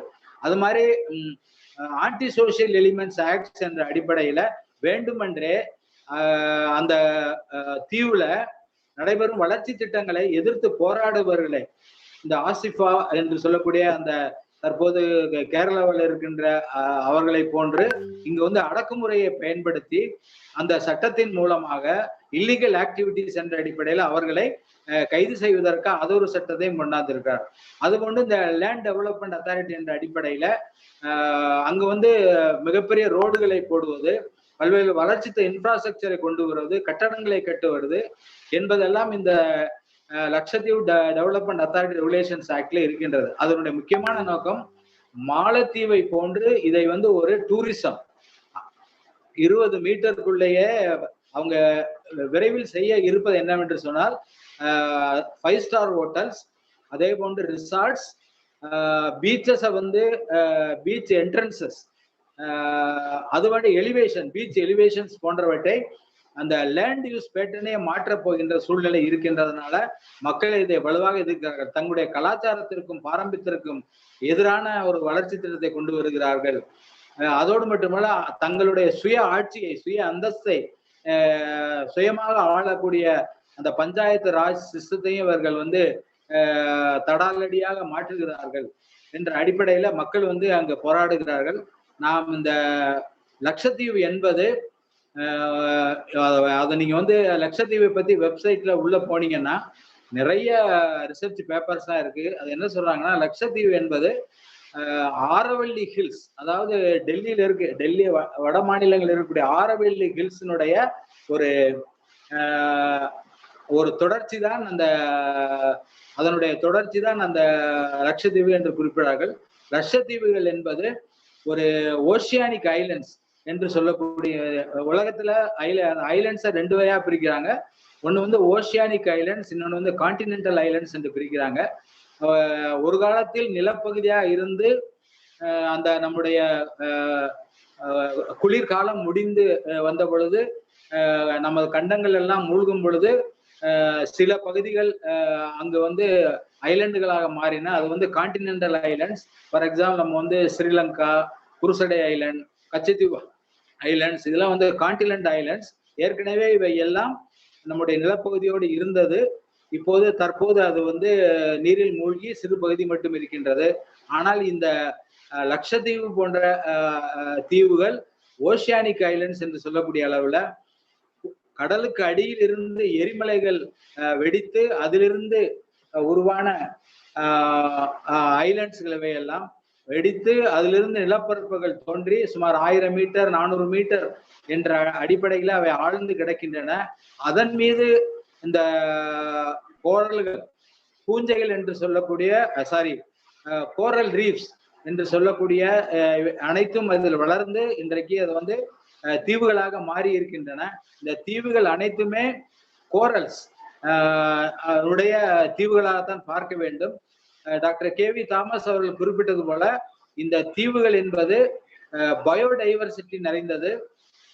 நிறைய மீன்கள் இருக்கின்றன, மெல்லுடலில் என்று சொல்லக்கூடிய சிப்பிகள் இருக்கின்றன, ஹோலத்தோரியன்ஸ் என்று சொல்லக்கூடிய சி குக்கும்பர்ஸ், இப்படி பல வகையான பன்முகத்தன்மை கொண்ட ஈகோசிஸ்டம் கொண்ட ஒரு லட்சத்தீவு. இந்த லட்சத்தீவு என்பது முக்கியமாக நம்ம இன்றைக்கு ஏற்கனவே பல்வேறு தீவுகள் காலநிலை மாற்றத்தினால் மூழ்கக்கூட நிலை இருக்கிறது. ஏற்கனவே 4-5 தீவுகள் மூழ்கி விட்டன. மாலத்தீவும் கூட விரைவில் மூழ்க இருக்கிறது என்று குறிப்பிடுகிறார்கள்.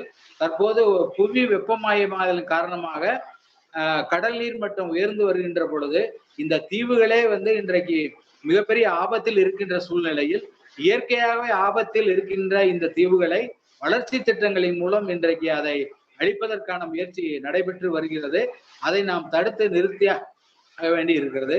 ஏற்கனவே அங்கு இருக்கக்கூடிய கோரல்ஸ் எல்லாமே வந்து இன்றைக்கு தன் வண்ணத்தை இழந்து கொண்டிருக்கிறது. கடல் நீர் வெப்பம் அதிகரித்திருக்கிறது, கடல் நீர் கார்பன் டை ஆக்சைடு அளவு அதிகரித்திருக்கிறது. இதன் மூலமாக அங்கு இருக்கக்கூடிய இயற்கை வளங்களே இயற்கையாகவே குறைந்து வருகின்ற சூழ்நிலையில் நமக்கு வந்து இந்த டெவலப்மெண்ட் வளர்ச்சி திட்டத்தை இந்த அரசாங்கம் கொண்டு வருவது மேலும் அதை இந்த தீவுகளை மூழ்கடிப்பதை தவிர வேறொன்றும் இல்லை. எனவேதான் வந்து அகில இந்திய மக்கள் அறிவியல் கூட்டமைப்பு என்பது இதை எந்த கண்ணோட்டத்தில் பார்க்கும் என்று சொன்னால், இது நிதி ஆயோக் என்று சொல்லக்கூடிய அந்த மத்திய அமைப்பினுடைய ஒரு சதி வேலையாக வளர்ச்சி ஒன்றையே குறிக்கோளாக வைத்து மக்களை பற்றி அக்கறைப்படாமல் திட்டம் தீட்டிக் கொண்டிருக்க நிதி ஆயோக்கினுடைய ஒரு திட்டத்தின் ஒரு பகுதியாக இந்த பிரஃபுல் பட்டேல் என்பவர் செய்து கொண்டிருக்கிறார். ஆகவே இதை நாம் தடுத்து நிறுத்தியாக வேண்டும். இன்று வந்து இந்த வருடம் 10 வருடங்களுக்கு ஈக்கலாஜிக்கல் ரெஸ்டோரேஷன் என்று சொல்லக்கூடிய ஒரு திட்டத்தை ஐநா அறிவித்திருக்கிறது. ஆனால் இன்றைக்கு லட்சத்தீவுல வந்து இந்த மாதிரி சுற்றுச்சூழலை நாசமாக்கின்ற திட்டத்தை மத்திய அரசாங்கம் செய்து கொண்டிருக்கிறது. ஒருபுறம் நமது பிரதமர் மோடி அவர்கள் ஐநாவில் இன்றைக்கு வந்து டெசர்டிபிகேஷன், லேண்ட் டீக்ரடேஷன் இதை பத்திலாம் பேசி கொண்டிருக்கிறார். ஆனால் இன்றைக்கு வந்து இந்த திட்டம் அமலானால் ஒட்டுமொத்த அந்த லட்சத்தீவுமே பாலைவனமாகும், அங்கு இருக்கக்கூடிய நிலப்பகுதிகள் சீரழிந்து போகும், கடல் நீர் உள் வருவதற்கு வாய்ப்பு இருக்கிறது. ஏற்கனவே அங்கு வந்து குடிநீர் தட்டுப்பாடு இருக்கிறது. முழுக்க முழுக்க அந்த ஐலண்ட் மக்கள் எல்லோருமே அந்த மழை நீரையே சார்ந்து இருக்கிறார்கள். மழை நீரை அவர்கள் சேமிப்பு செய்வதற்கான நிகழ்ச்சிகள் தேவைப்படுகிறது. அங்கு 1200 மில்லிமீட்டர் மழை பெய்தாலும் குடிநீர் பஞ்சம் இருக்கின்றது. சுமார் 65,000 மக்களே வாழ்ந்து கொண்டிருக்கிறார்கள். அப்படிப்பட்ட ஒரு அருமையான ஈகோசிஸ்டம் பீப்புள் உடைய வாழ்வாதாரங்கள் இன்னைக்கு கேள்விக்குறியா இருக்கிறது. தற்போது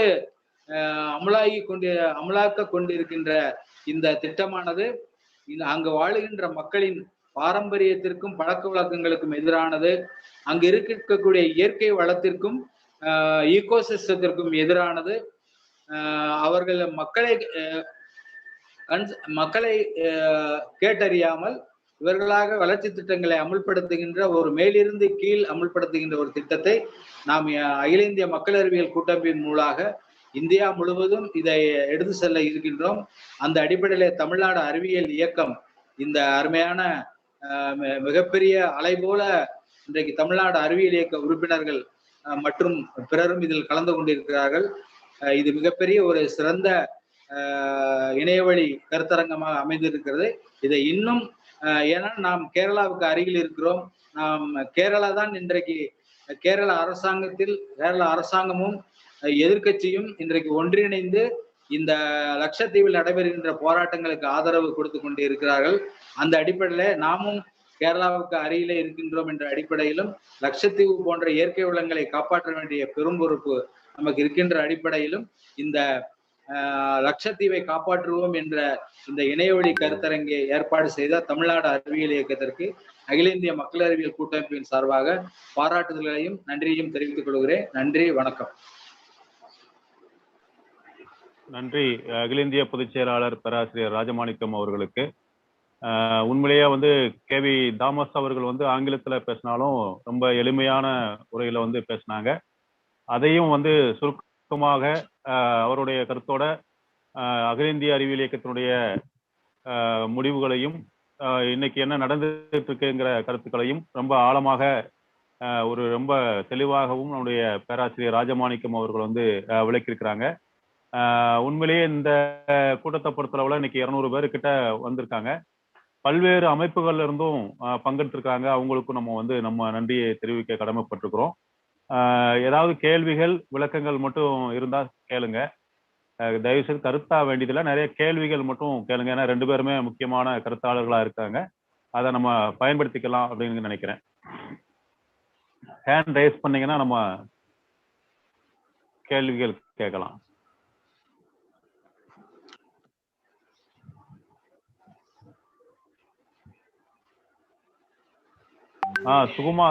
சுகுமார் சார், நீங்க அன்மியூட் பண்ணிட்டு கேள்வி கேளுங்க sir. I am Sukumar from Chennai. My only suggestion, since we have the entire people of this country should rise in one force to protect the island. So my suggestion is that All India People Science Network as well as Tamil Nadu Science Forum, so also Kerala Sasriya Sahitya Parishad should give a call. You three should work out a small telegraphic message which should be sent to the Prime Minister as a Twitter or whatever it may be. So that slogan should be, the draft should be worked out either by Kerala Sasriya Sahitya Parishad or All India People Science Network or otherwise Tamil Nadu Science Forum, so that this should be utilized as a mass campaign and we should take this message down to the ground level to the common man. This is what I fervently appeal. Either Rajamanikam or Dr. Thomas can take up the responsibility with regard to this. This is what I feel. Thank you. நன்றி sir. CPIM Tiruvallur, நீங்க unmute பண்ணிட்டு கேள்வி கேட்கலாம்.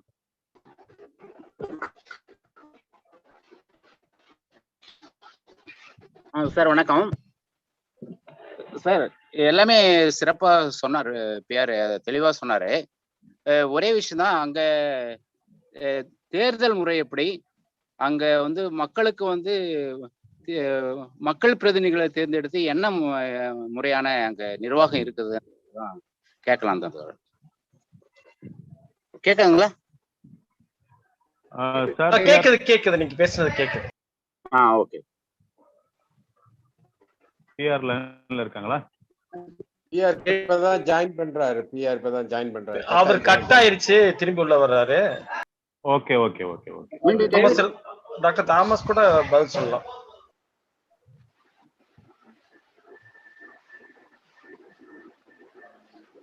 PR வந்துட்டார். Sir, லட்சத்தீவுல தேர்தல் முறைகள் எப்படி இருக்குன்னு ஒரு கேள்வி வந்திருக்கு சார்.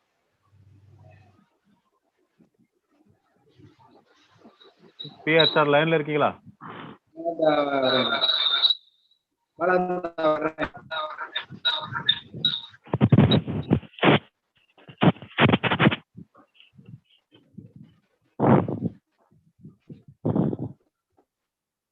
ஹலோ. ஓகே சார், அன்மைட் பண்ணுங்க சார். இல்ல, அவரோட பேண்ட் இது ப்ராப்ளம் இருக்கும் போல இருக்கு, ரொம்ப வீக்கா இருக்கு. ஓகே, ஒரு நம்ம Sukumaran sir, doctor Sukumaran sir. என்னன்னா தேர்தல் முறைகளை பொறுத்தவரைக்கும் அதுக்கடுத்து ஒரு கேள்வி வந்திருக்கு, அதுக்கு சேர்த்து சொல்லிருங்க. ஸ்டார்ட்ல இருக்கு பாத்தீங்களா, மொழி கலாச்சாரம், அதை பத்தியும் சேர்த்து சொல்லிருங்க. சரி, என்ன கேள்வி? இதுல கேள்வி படிச்சிருங்க. கேள்வியா கேள்வி படிச்சிருங்க. அப்படி அதாவது லட்சத்தீவில் வழக்கத்துக்கு மாறாக ஒரு நிர்வாகியை நியமித்திருப்பது அரசியலமைப்பு சட்டத்துக்கு உட்பட்டதுதானா, எதிரானது என்றால் உச்ச நீதிமன்றத்தில் நமது கூட்டமைப்பு சார்பில் வழக்கு தொடுக்க வாய்ப்பு இருக்கிறதா?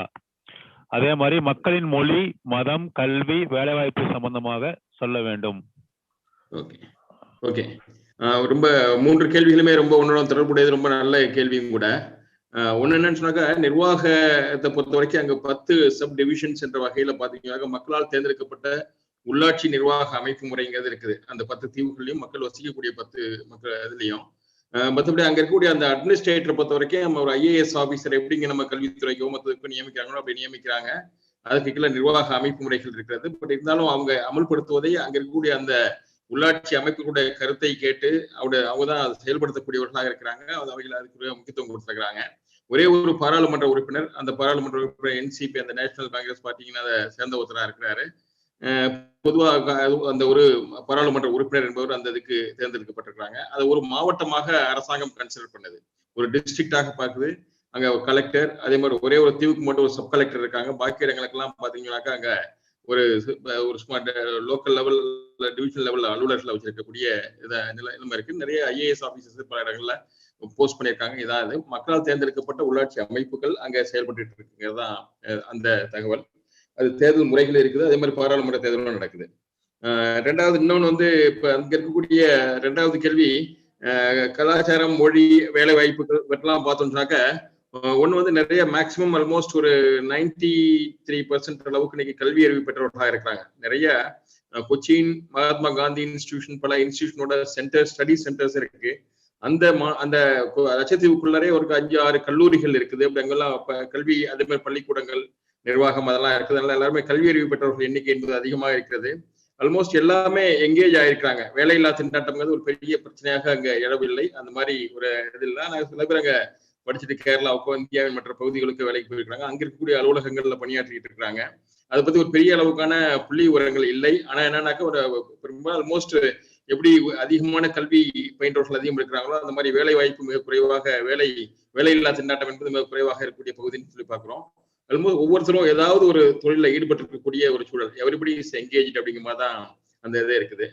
மற்றபடி கலாச்சாரத்தை பொறுத்த வரைக்கும் சொல்றாங்க நம்ம ஆரம்ப காலத்துல 1ஆம் நூற்றாண்டுல இருந்து வரிசையா சொல்லிட்டு வந்தீங்கன்னாக்கா 7ஆம் நூற்றாண்டுல ஒரு சேர சோழ மன்னரோட ஆட்சி இருந்திருக்குது.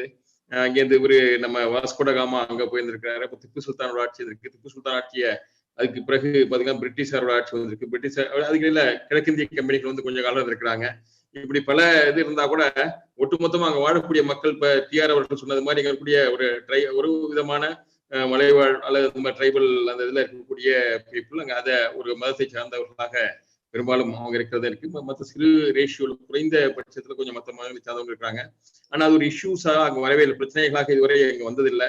அது ஒரு கலாச்சாரத்தின் ஒரு பகுதியாக தான் பார்க்கப்பட்டிருக்கு. எவ்வளவு பெரிய மதத்தின் ஒரு பகுதியாக அங்க வரலங்கிறது தான். அந்த வகையில அங்க இப்ப இங்க எப்படி மற்ற இடங்கள்ல நம்ம கொண்டாடிட்டு இருக்கோமோ அந்த ரம்ஜான் மற்ற பண்டிகைகள் அதெல்லாம் அங்கேயும் சிறப்பாக கொண்டாடுறாங்க. அப்புறம் அவங்களுக்கு உள்ள பிரத்யேகமான சில மீன் திருவிழாக்கள், இந்த மாதிரி சில திருவிழாக்கள்லாம் ஒன்னா சேர்ந்து சாப்பிடுறது, அந்த மாதிரியான அந்த திருவிழாக்கள்லாம் வச்சிருக்கிறாங்க.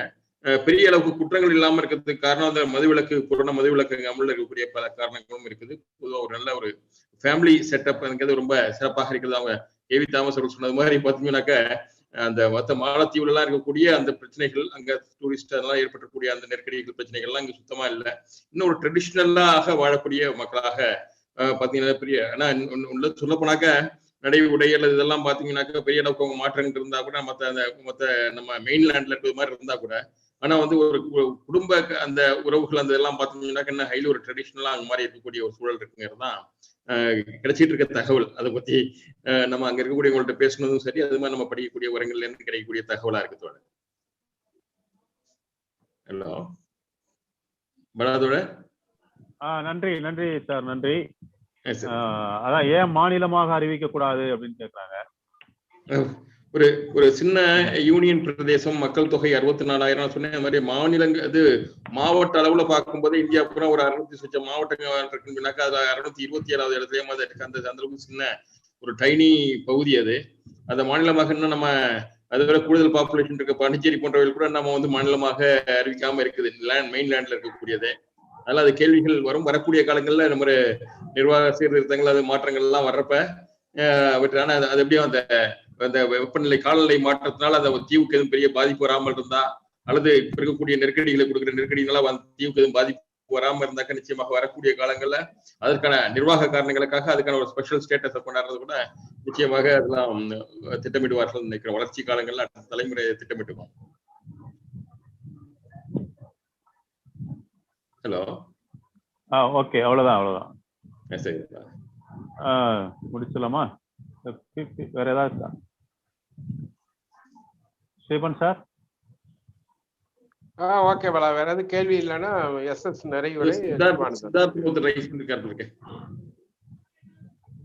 சித்தார்த் சார், நீங்க அன்மியூட் பண்ணிட்டு கேள்வி கேளுங்க. வணக்கம். ரொம்ப 2 எக்ஸ்பர்ட்ஸுமே ரொம்ப தெளிவா சொன்னாங்க நிறைய விஷயங்கள். அதுல ஒரு குறிப்பிட்ட விஷயத்தை பத்தி மட்டும் நான் என்னுடைய அனுபவங்கிறதுனால நான் அதை சொல்ல விரும்புறேன். இப்போ பெரும்பாலும் நம்ம டெவலப்மெண்ட் பிளான் நாங்க கொண்டு வந்திருக்கிறது எல்லாமே tourism based development plan. Professor Rajamanickam பேசுறப்ப சொன்னாரு 5 ஸ்டார் ஹோட்டல்ஸ் நாங்க இருக்க தீவுல கொண்டு வந்து நிறைய டூரிசம் டெவலப் பண்ணணும்னு சொல்லிட்டு. அங்க அடிப்படையில இருக்க ஒரு பிரச்சனையை அவங்க லேசா அதை தொட்டுட்டு விட்டாங்க, மழைநீர் சேகரிப்பு பத்தி. அவர் ப்ரொஃபசர் ராஜமாணிக்கம் சொன்ன மாதிரி அது முழுக்க கோரல் ரீஃப்ஸ் உள்ள ஐலண்ட், அதாவது பவளப்பாறைகளாலான ஒரு கடல் திட்டு. அந்த லட்சத்தீவு கூட்டங்கள் பூரா ரொம்ப சின்ன தீவுகள். அங்க இருக்கக்கூடிய ஏர் ஸ்ட்ரிப், அதாவது நம்ம இப்ப இருக்க ஏரோட்ராமே பாத்தீங்கன்னா ஒரு ரொம்ப சின்ன கடல் திட்டுல ரொம்ப லாவகமா இறக்கக்கூடிய சூழல்ல இருக்கக்கூடிய ஒரு கடல் திட்டு. அதுல இருக்க இப்ப மேஜர் ப்ராப்ளம் என்ன அப்படின்னா, அங்க மரபு சார்ந்த ஒரு நீரமைப்பு இருக்கும். அந்த கடல் திட்டுகள்ல ரொம்ப ஷேலோ வாட்டர் டேபிள்னு சொல்லுவாங்க, குறைஞ்ச அளவுலான வாட்டர் டேபிள் இருக்கும். அந்த முறையே இப்ப இருக்க மாடர்னைசேஷனால மாத்தி டீப் போர்வெல்ஸ் போட்டு பம்ப் பண்ணதுனால என்னாச்சுன்னா, கவரத்திலேயே கிட்டத்தட்ட சால்ட் வாட்டர் இன்ட்ரூஷன், கடல் நீர் உட்புகுந்ததுனால குடிநீரே இல்லாத ஆயிடுச்சு. பெரிய அளவுல இப்போ கடல் நீரை நன்னீராக்கி தான் குடிநீரா கவரத்திலேயே உள்ள சப்ளை பண்ணிட்டு இருக்காங்க. ஸோ குடிநீருங்கிறது ஒரு மிகப்பெரிய பிரச்சனை அங்க இருக்க எல்லா தீவுகள்லையுமே. இந்த சூழல்ல நீங்க ஒரு 5 ஸ்டார் ஹோட்டலோ அல்லது பெரிய ஹோட்டல் டூரிசம் போட்டீங்கன்னா, அத்தனை வகையான புதிய மக்களுக்கு அந்த ஈகோ சிஸ்டத்தை பத்தி, அந்த சூழலியலை பத்தி பெரிய அறிவு இல்லாம வரப்போடக்கூடிய டூரிஸ்டுகளுக்கும் அவங்களுக்குமான தேவைகளுக்குமான நீர் ஆதாரத்தை எங்கிருந்து கொண்டு வருவாங்க? அதனால ஏற்படக்கூடிய சூழல் கண்டிப்பா அங்க இருக்க மீன் வளம் எல்லாத்தையுமே அது பாதிக்கும். ஒரு பெரிய டிசாஸ்டர். இந்த பாயிண்ட் நான் எதுக்காக சொல்றேன்னா, இது அங்க இருக்க அடக்குமுறைகளின் மேல வெளியில இருக்க மக்களுக்கு மட்டுமல்ல, லட்சத்தீவுல இருக்க மக்களுக்கே இதை பற்றி அதிகமான புரிதலை ஏற்படுத்தணும் அப்படிங்கிறது ஒரு சஜஷன். அதுக்கு இந்த இயக்கத்திலிருந்து முன்னெடுப்புகள் இருக்கணுங்கிறது ஒரு ரொம்ப ரொம்ப அற்புதமான நன்றி. அதே மாதிரி தினகரன் சார் சொல்ற விஷயத்தை ஏன் சீரியஸா எடுக்கிறோம்னா, இப்ப ஸ்டெர்லைட்டையும் நீங்க இது பண்ணியும் இப்ப 21 தீவு இருந்துச்சு, இந்த பஃபர் ஜோன்ல இல்லன்றதுதான் ஒரு ஸ்டெர்லைட் பிரச்சனையும் நம்ம புரிஞ்சுக்கணும். வார்த்தீவு இன்னைக்கு அழிஞ்சே போச்சு. இன்னொன்னு மால்தீவு வேற, லட்சத்தீவு வேறன்னு ஏன் சொல்லிட்டே இருக்கோம்னா, மால்தீவுன்றது அட்டோல்ன்றது மால்தீவோட லாங்குவேஜ் திவேயின்னு ஒரு லாங்குவேஜ், அதுல இருக்குது அட்டோல் கிடையாது. இங்க வந்து ரிப்பன் ரீஃப் சொல்லுவோம். எங்கன்னா லட்சத்தீவுல ரிப்பன் ரீஃப் சொல்றோம். ஒரு பெரிய கடல் வளத்துக்கான ஆதாரமே அந்த ஃபிஷ் டைவர்சிட்டி சொல்றோம் பாத்தீங்களா, நாட்டுல ஃபாரன் டைவர்சிட்டியே ரொம்ப முக்கியமானது வந்து இந்த அது என்ன ரொம்ப யூனிக்கானது. இந்த ரிப்பன் ரீஃப்ன்றது யூனிக்கானது, லட்சத்தீவுக்கே வந்து யூனிக்கான விஷயம். எல்லாமே எல்லா லாகுனுமே வந்து அட்டோல்னு சொல்ல முடியாது. இது கொஞ்சம் வித்தியாசமான ஒரு ஹாபிடேட் உள்ள இடம். ப்ரீவியஸா சொன்ன நண்பர் வந்து கரெக்டா சொல்லியிருக்காரு. இப்போ ஒரு டூரிஸ்ட் இது பண்ணா தண்ணி அதிகமா இது பண்ணும்போது எங்க இருந்து சோர்ஸ் பண்ணுவாங்க. அப்ப சஸ்டைனபிள் லிவிங் அப்படின்றோம். நீங்க மாதவ் கேட்கிலோட ரிப்போர்ட்டே நீங்க இது பண்ணுவோம். ஸ்டேக் ஹோல்டர்ஸுக்கு வந்து இல்லாம நீங்க வந்து வளர்ச்சி எல்லாத்தையும் அழிச்சுட்டே இருந்தோம்னா சுற்றுச்சூழல் பயங்கரமா இது பண்ணிடும். மாதவ் கேட்கிலோட ரிப்போர்ட்டே வந்து நம்ம மதிக்காம போயிட்டோம். அது அவ்வளவு விஷயம் சொல்லிருக்கேன். ஏன்னா அவங்கதான் ஸ்டேக் ஹோல்டர்ஸ், அவங்கதான் தெரியும், அவங்கதான் சஸ்டைனபிள் டெவலப்மெண்ட்டை பத்தி இது பண்ணுவோம். எல்லா இடத்துலயும் வளர்ச்சி பண்ணாங்க. நிதி ஆயோக் இது என்ன சொல்றாங்க, அந்த பிளானிங் கமிஷன் உடைச்சதெல்லாம் ரொம்ப கொடுமையான விஷயம். அதெல்லாம் பிஎஸ்சி படிச்சவன் கட்டுரை எழுதி அந்த மாதிரி எல்லாம் போயிட்டு இருக்கு. முதல்ல ஐஏஎஸ் ஆபீசர் சயின்டிஸ்ட் இருந்தாங்க, இப்ப அதெல்லாம் கிடையாது. கண்ணா பின்னான்னு போகுது. இதை வந்து கண்ட்ரோல் பண்ணேன்னா சுற்றுச்சூழலுக்கு ஏன்னா இந்த பூமியை வந்து நம்ம வருங்கால தலைமுறைக்கு கொடுக்கணும். எல்லாத்தையும் அழிச்சிட்டு போயிருவாங்க போட்டுக்கிற பயம் வந்து இருக்காத சீரியஸா நம்ம உணர்ந்துக்கிறணும். அவ்வளவுதான். நன்றி. நன்றி மாநில தலைவர் அவர்களுக்கு நன்றி. நம்ம இறுதி நிகழ்ச்சிக்கு வந்துட்டோம். ஒரு சிறப்பான உரை, நல்ல கலந்துரையாடல். இந்த இறுதியாக இந்த நிகழ்வை நிறைவு உரையை ஆற்றி நிறைவு செய்வதற்காக தமிழ்நாடு அறிவியல் இயக்கத்தினுடைய மாநில பொதுச் செயலாளர் எஸ். சுப்பிரமணியம் அவர்களை அன்போடு அழைக்கிறோம். நன்றி பாலா. நண்பர்களே, அனைவருக்கும் தமிழ்நாடு அறிவியல் இயக்கம் மாநில குழுவின் சார்பாக பணிவான வணக்கத்தை தெரிவித்துக் கொள்கிறோம். ரொம்ப மகிழ்ச்சியாக இருக்கிறது. ஒரு நல்ல தெளிவான பார்வையை இரண்டு கருத்தாளர்களும் நமக்கு கொடுத்திருக்கிறார்கள். குறிப்பாக வளர்ச்சி திட்டங்களில் என்ன மாதிரியான அணுகுமுறையை கடைபிடிக்க வேண்டும் என்கிற ஒரு தெளிவான இரண்டு வாக்கியங்களை அனைவரும் எடுத்து செல்ல வேண்டும் என்று நினைக்கிறோம். ஒரு வளர்ச்சி திட்டங்களை மேற்கொள்கிற போது அங்கே வாழும் மக்களுடைய வாழ்வாதாரங்கள், கலாச்சாரங்கள், பாரம்பரியங்கள் பாதிக்க கூடாது என்பதை ஆழமாக இங்க பதிவு செய்திருக்கிறாங்க. அதே நேரத்துல உள்ளூர் அமைப்புகளின் அங்கீகாரத்தை பெற வேண்டும் என்பதையும் பதிவு செய்திருக்காங்க. அங்க இருக்கிற மக்களிடையே கருத்துக்களை கேட்டு அதன் பிறகு சில நடவடிக்கைகளை மேற்கொள்ள வேண்டும் என்பதுதான் ஒரு ஜனநாயக நாட்டினுடைய அடிப்படை தன்மையாக இருக்கும் என்பதையும் ஆழமா பதிவு செய்திருக்காங்க. குறிப்பா லட்சத்தீவை பொறுத்தவரையிலும் ஒரு 3 மோசமான நிகழ்வுகளை மத்திய அரசு மேற்கொண்டிருக்கிறது என்பதை நிறைய சொல்லியிருந்தாலும் நாம் கருத்தில் எடுத்துக்கொள்ள வேண்டியதாக, ஒரு இயற்கை வளம் நிறைந்த ஒரு பகுதியை சுற்றுலா தலமாக பன்னாட்டு கம்பெனிகள் அங்கே வந்து தங்களுடைய செயல்பாடுகளை மேற்கொள்ளுகிற வகையில ஒரு முயற்சியை மத்திய அரசு முயற்சிக்கிறது. அதனால் ஏற்படக்கூடிய பாதிப்புகள் இது ரொம்ப ஆழமாக கவனிக்க வேண்டியிருக்கிறது. இதைவிட காலகாலமாக இருந்த வாக்குரிமைகளில் மாற்றத்தை கொண்டு வருவது, தங்களுடைய முயற்சிகளை மேற்கொள்வதற்கு ஏதுவாக உள்ளூர் அதிகாரங்களில் மாற்றங்களை கொண்டு வருவது, இதெல்லாம் ரொம்ப மோசமான ஒரு நிகழ்வாகத்தான் மிகப்பெரிய அளவில் பாதிக்கக்கூடும் என்பதை ரொம்ப அழகாக சுட்டி காட்டிருக்காங்க. குறிப்பாக மக்கள் அங்கே போராடுகிறார்கள். அந்த போராட்டங்களுக்கு மத்திய அரசு மதிப்பளிக்க வேண்டும், மக்களுடைய கோரிக்கைகளை கவனிக்க வேண்டும் என்பதை நம்ம ஆழமா பதிவு செய்கிறோம். இந்த மத்திய அரசு மக்கள் விரோத செயல்பாடுகளையும் இயற்கை வளங்களை பாதிக்கக்கூடிய செயல்பாடுகளிலும் நிச்சயமாக கைவிட வேண்டும் என்கிறத நாம தொடர்ந்து முயற்சி செய்து தொடர் போராட்டங்களை, மக்களுக்கு ஆதரவான நிகழ்வுகளை நம்ம நடத்த வேண்டும். தமிழ்நாடு அறிவியல் இயக்கம் கன்னியாகுமரி மாவட்டம் வளமான மாவட்டம், தமிழ்நாடு அறிவியல் இயக்கத்திற்கு முன்மாதிரியான மாவட்டம். அங்கே பக்கத்துல தான் கேரளாவும் லட்சத்தீவும் வருகிறது. தமிழ்நாடு அறிவியல் இயக்கத்தினுடைய கன்னியாகுமரி மாவட்டத்தோடு இணைந்து தொடர் நிகழ்வுகளை அறிவியல் இயக்கம் என்ன செய்யலாம் என்கிற திட்டத்தையும் தீட்டி சில செயல்பாடுகளை தொடர்ச்சியாக முன்னெடுக்கலாம்.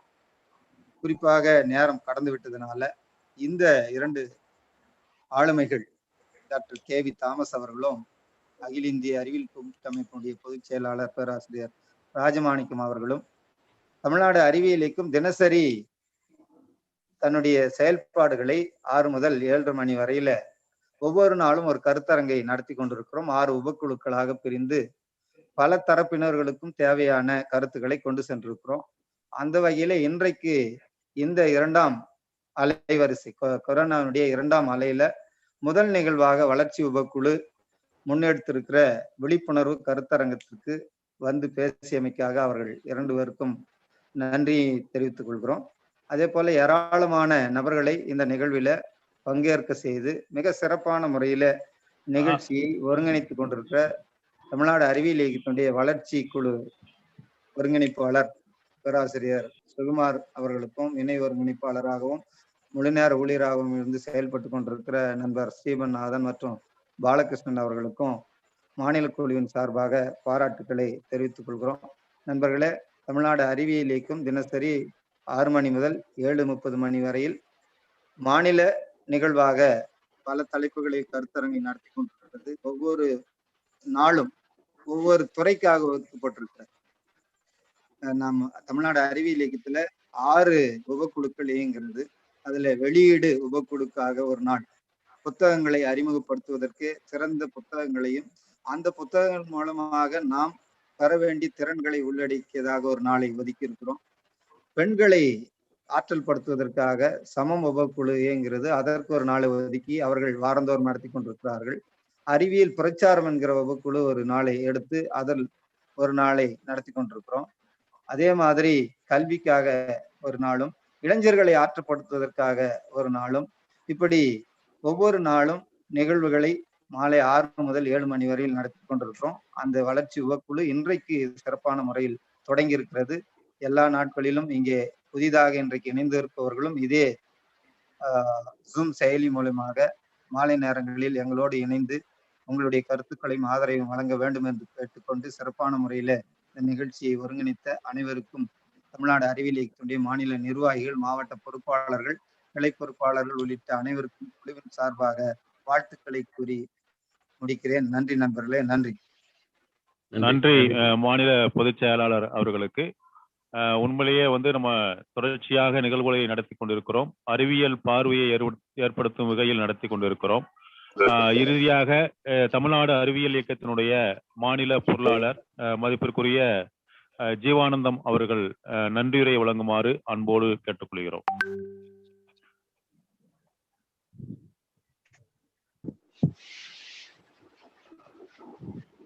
இருக்காரு சார்? ஜீவானந்தம் சார் ஹோஸ்ட் கொடுத்துருக்கோமா அவருக்கு? Okay, right. அனைவருக்கும் அறிவியல் வணக்கம். மிக அற்புதமான, மிக சிறந்த உரை.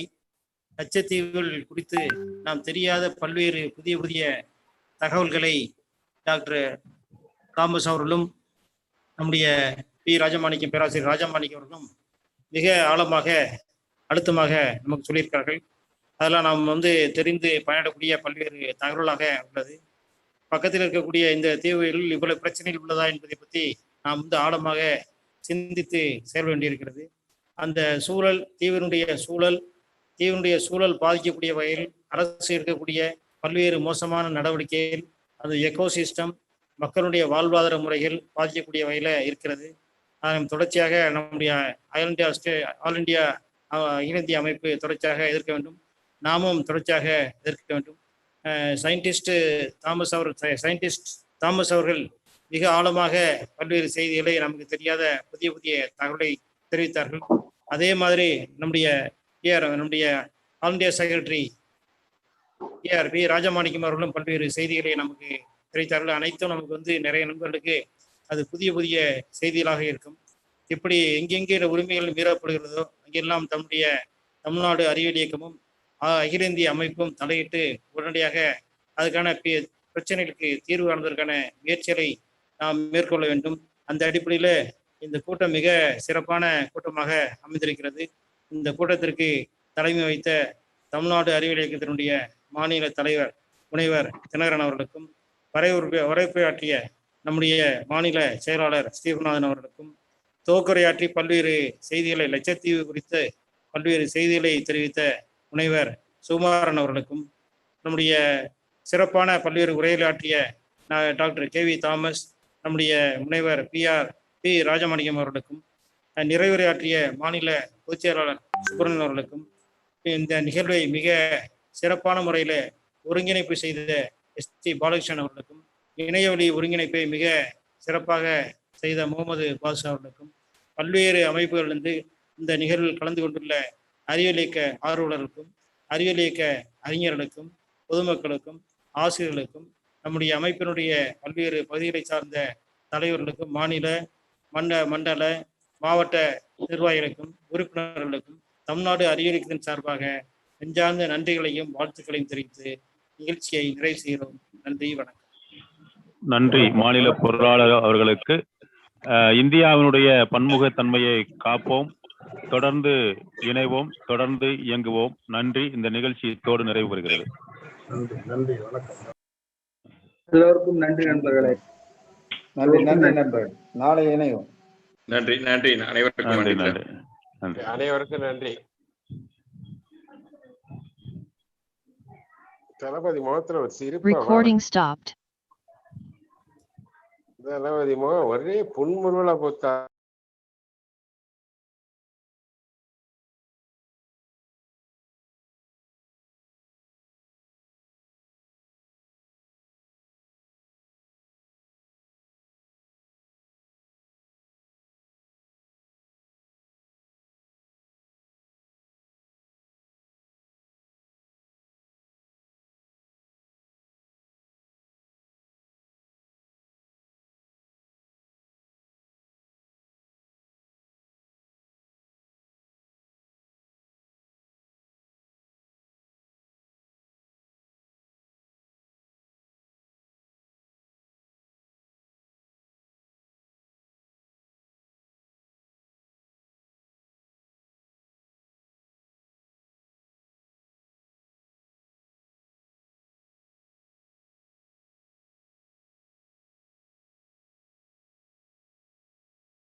you.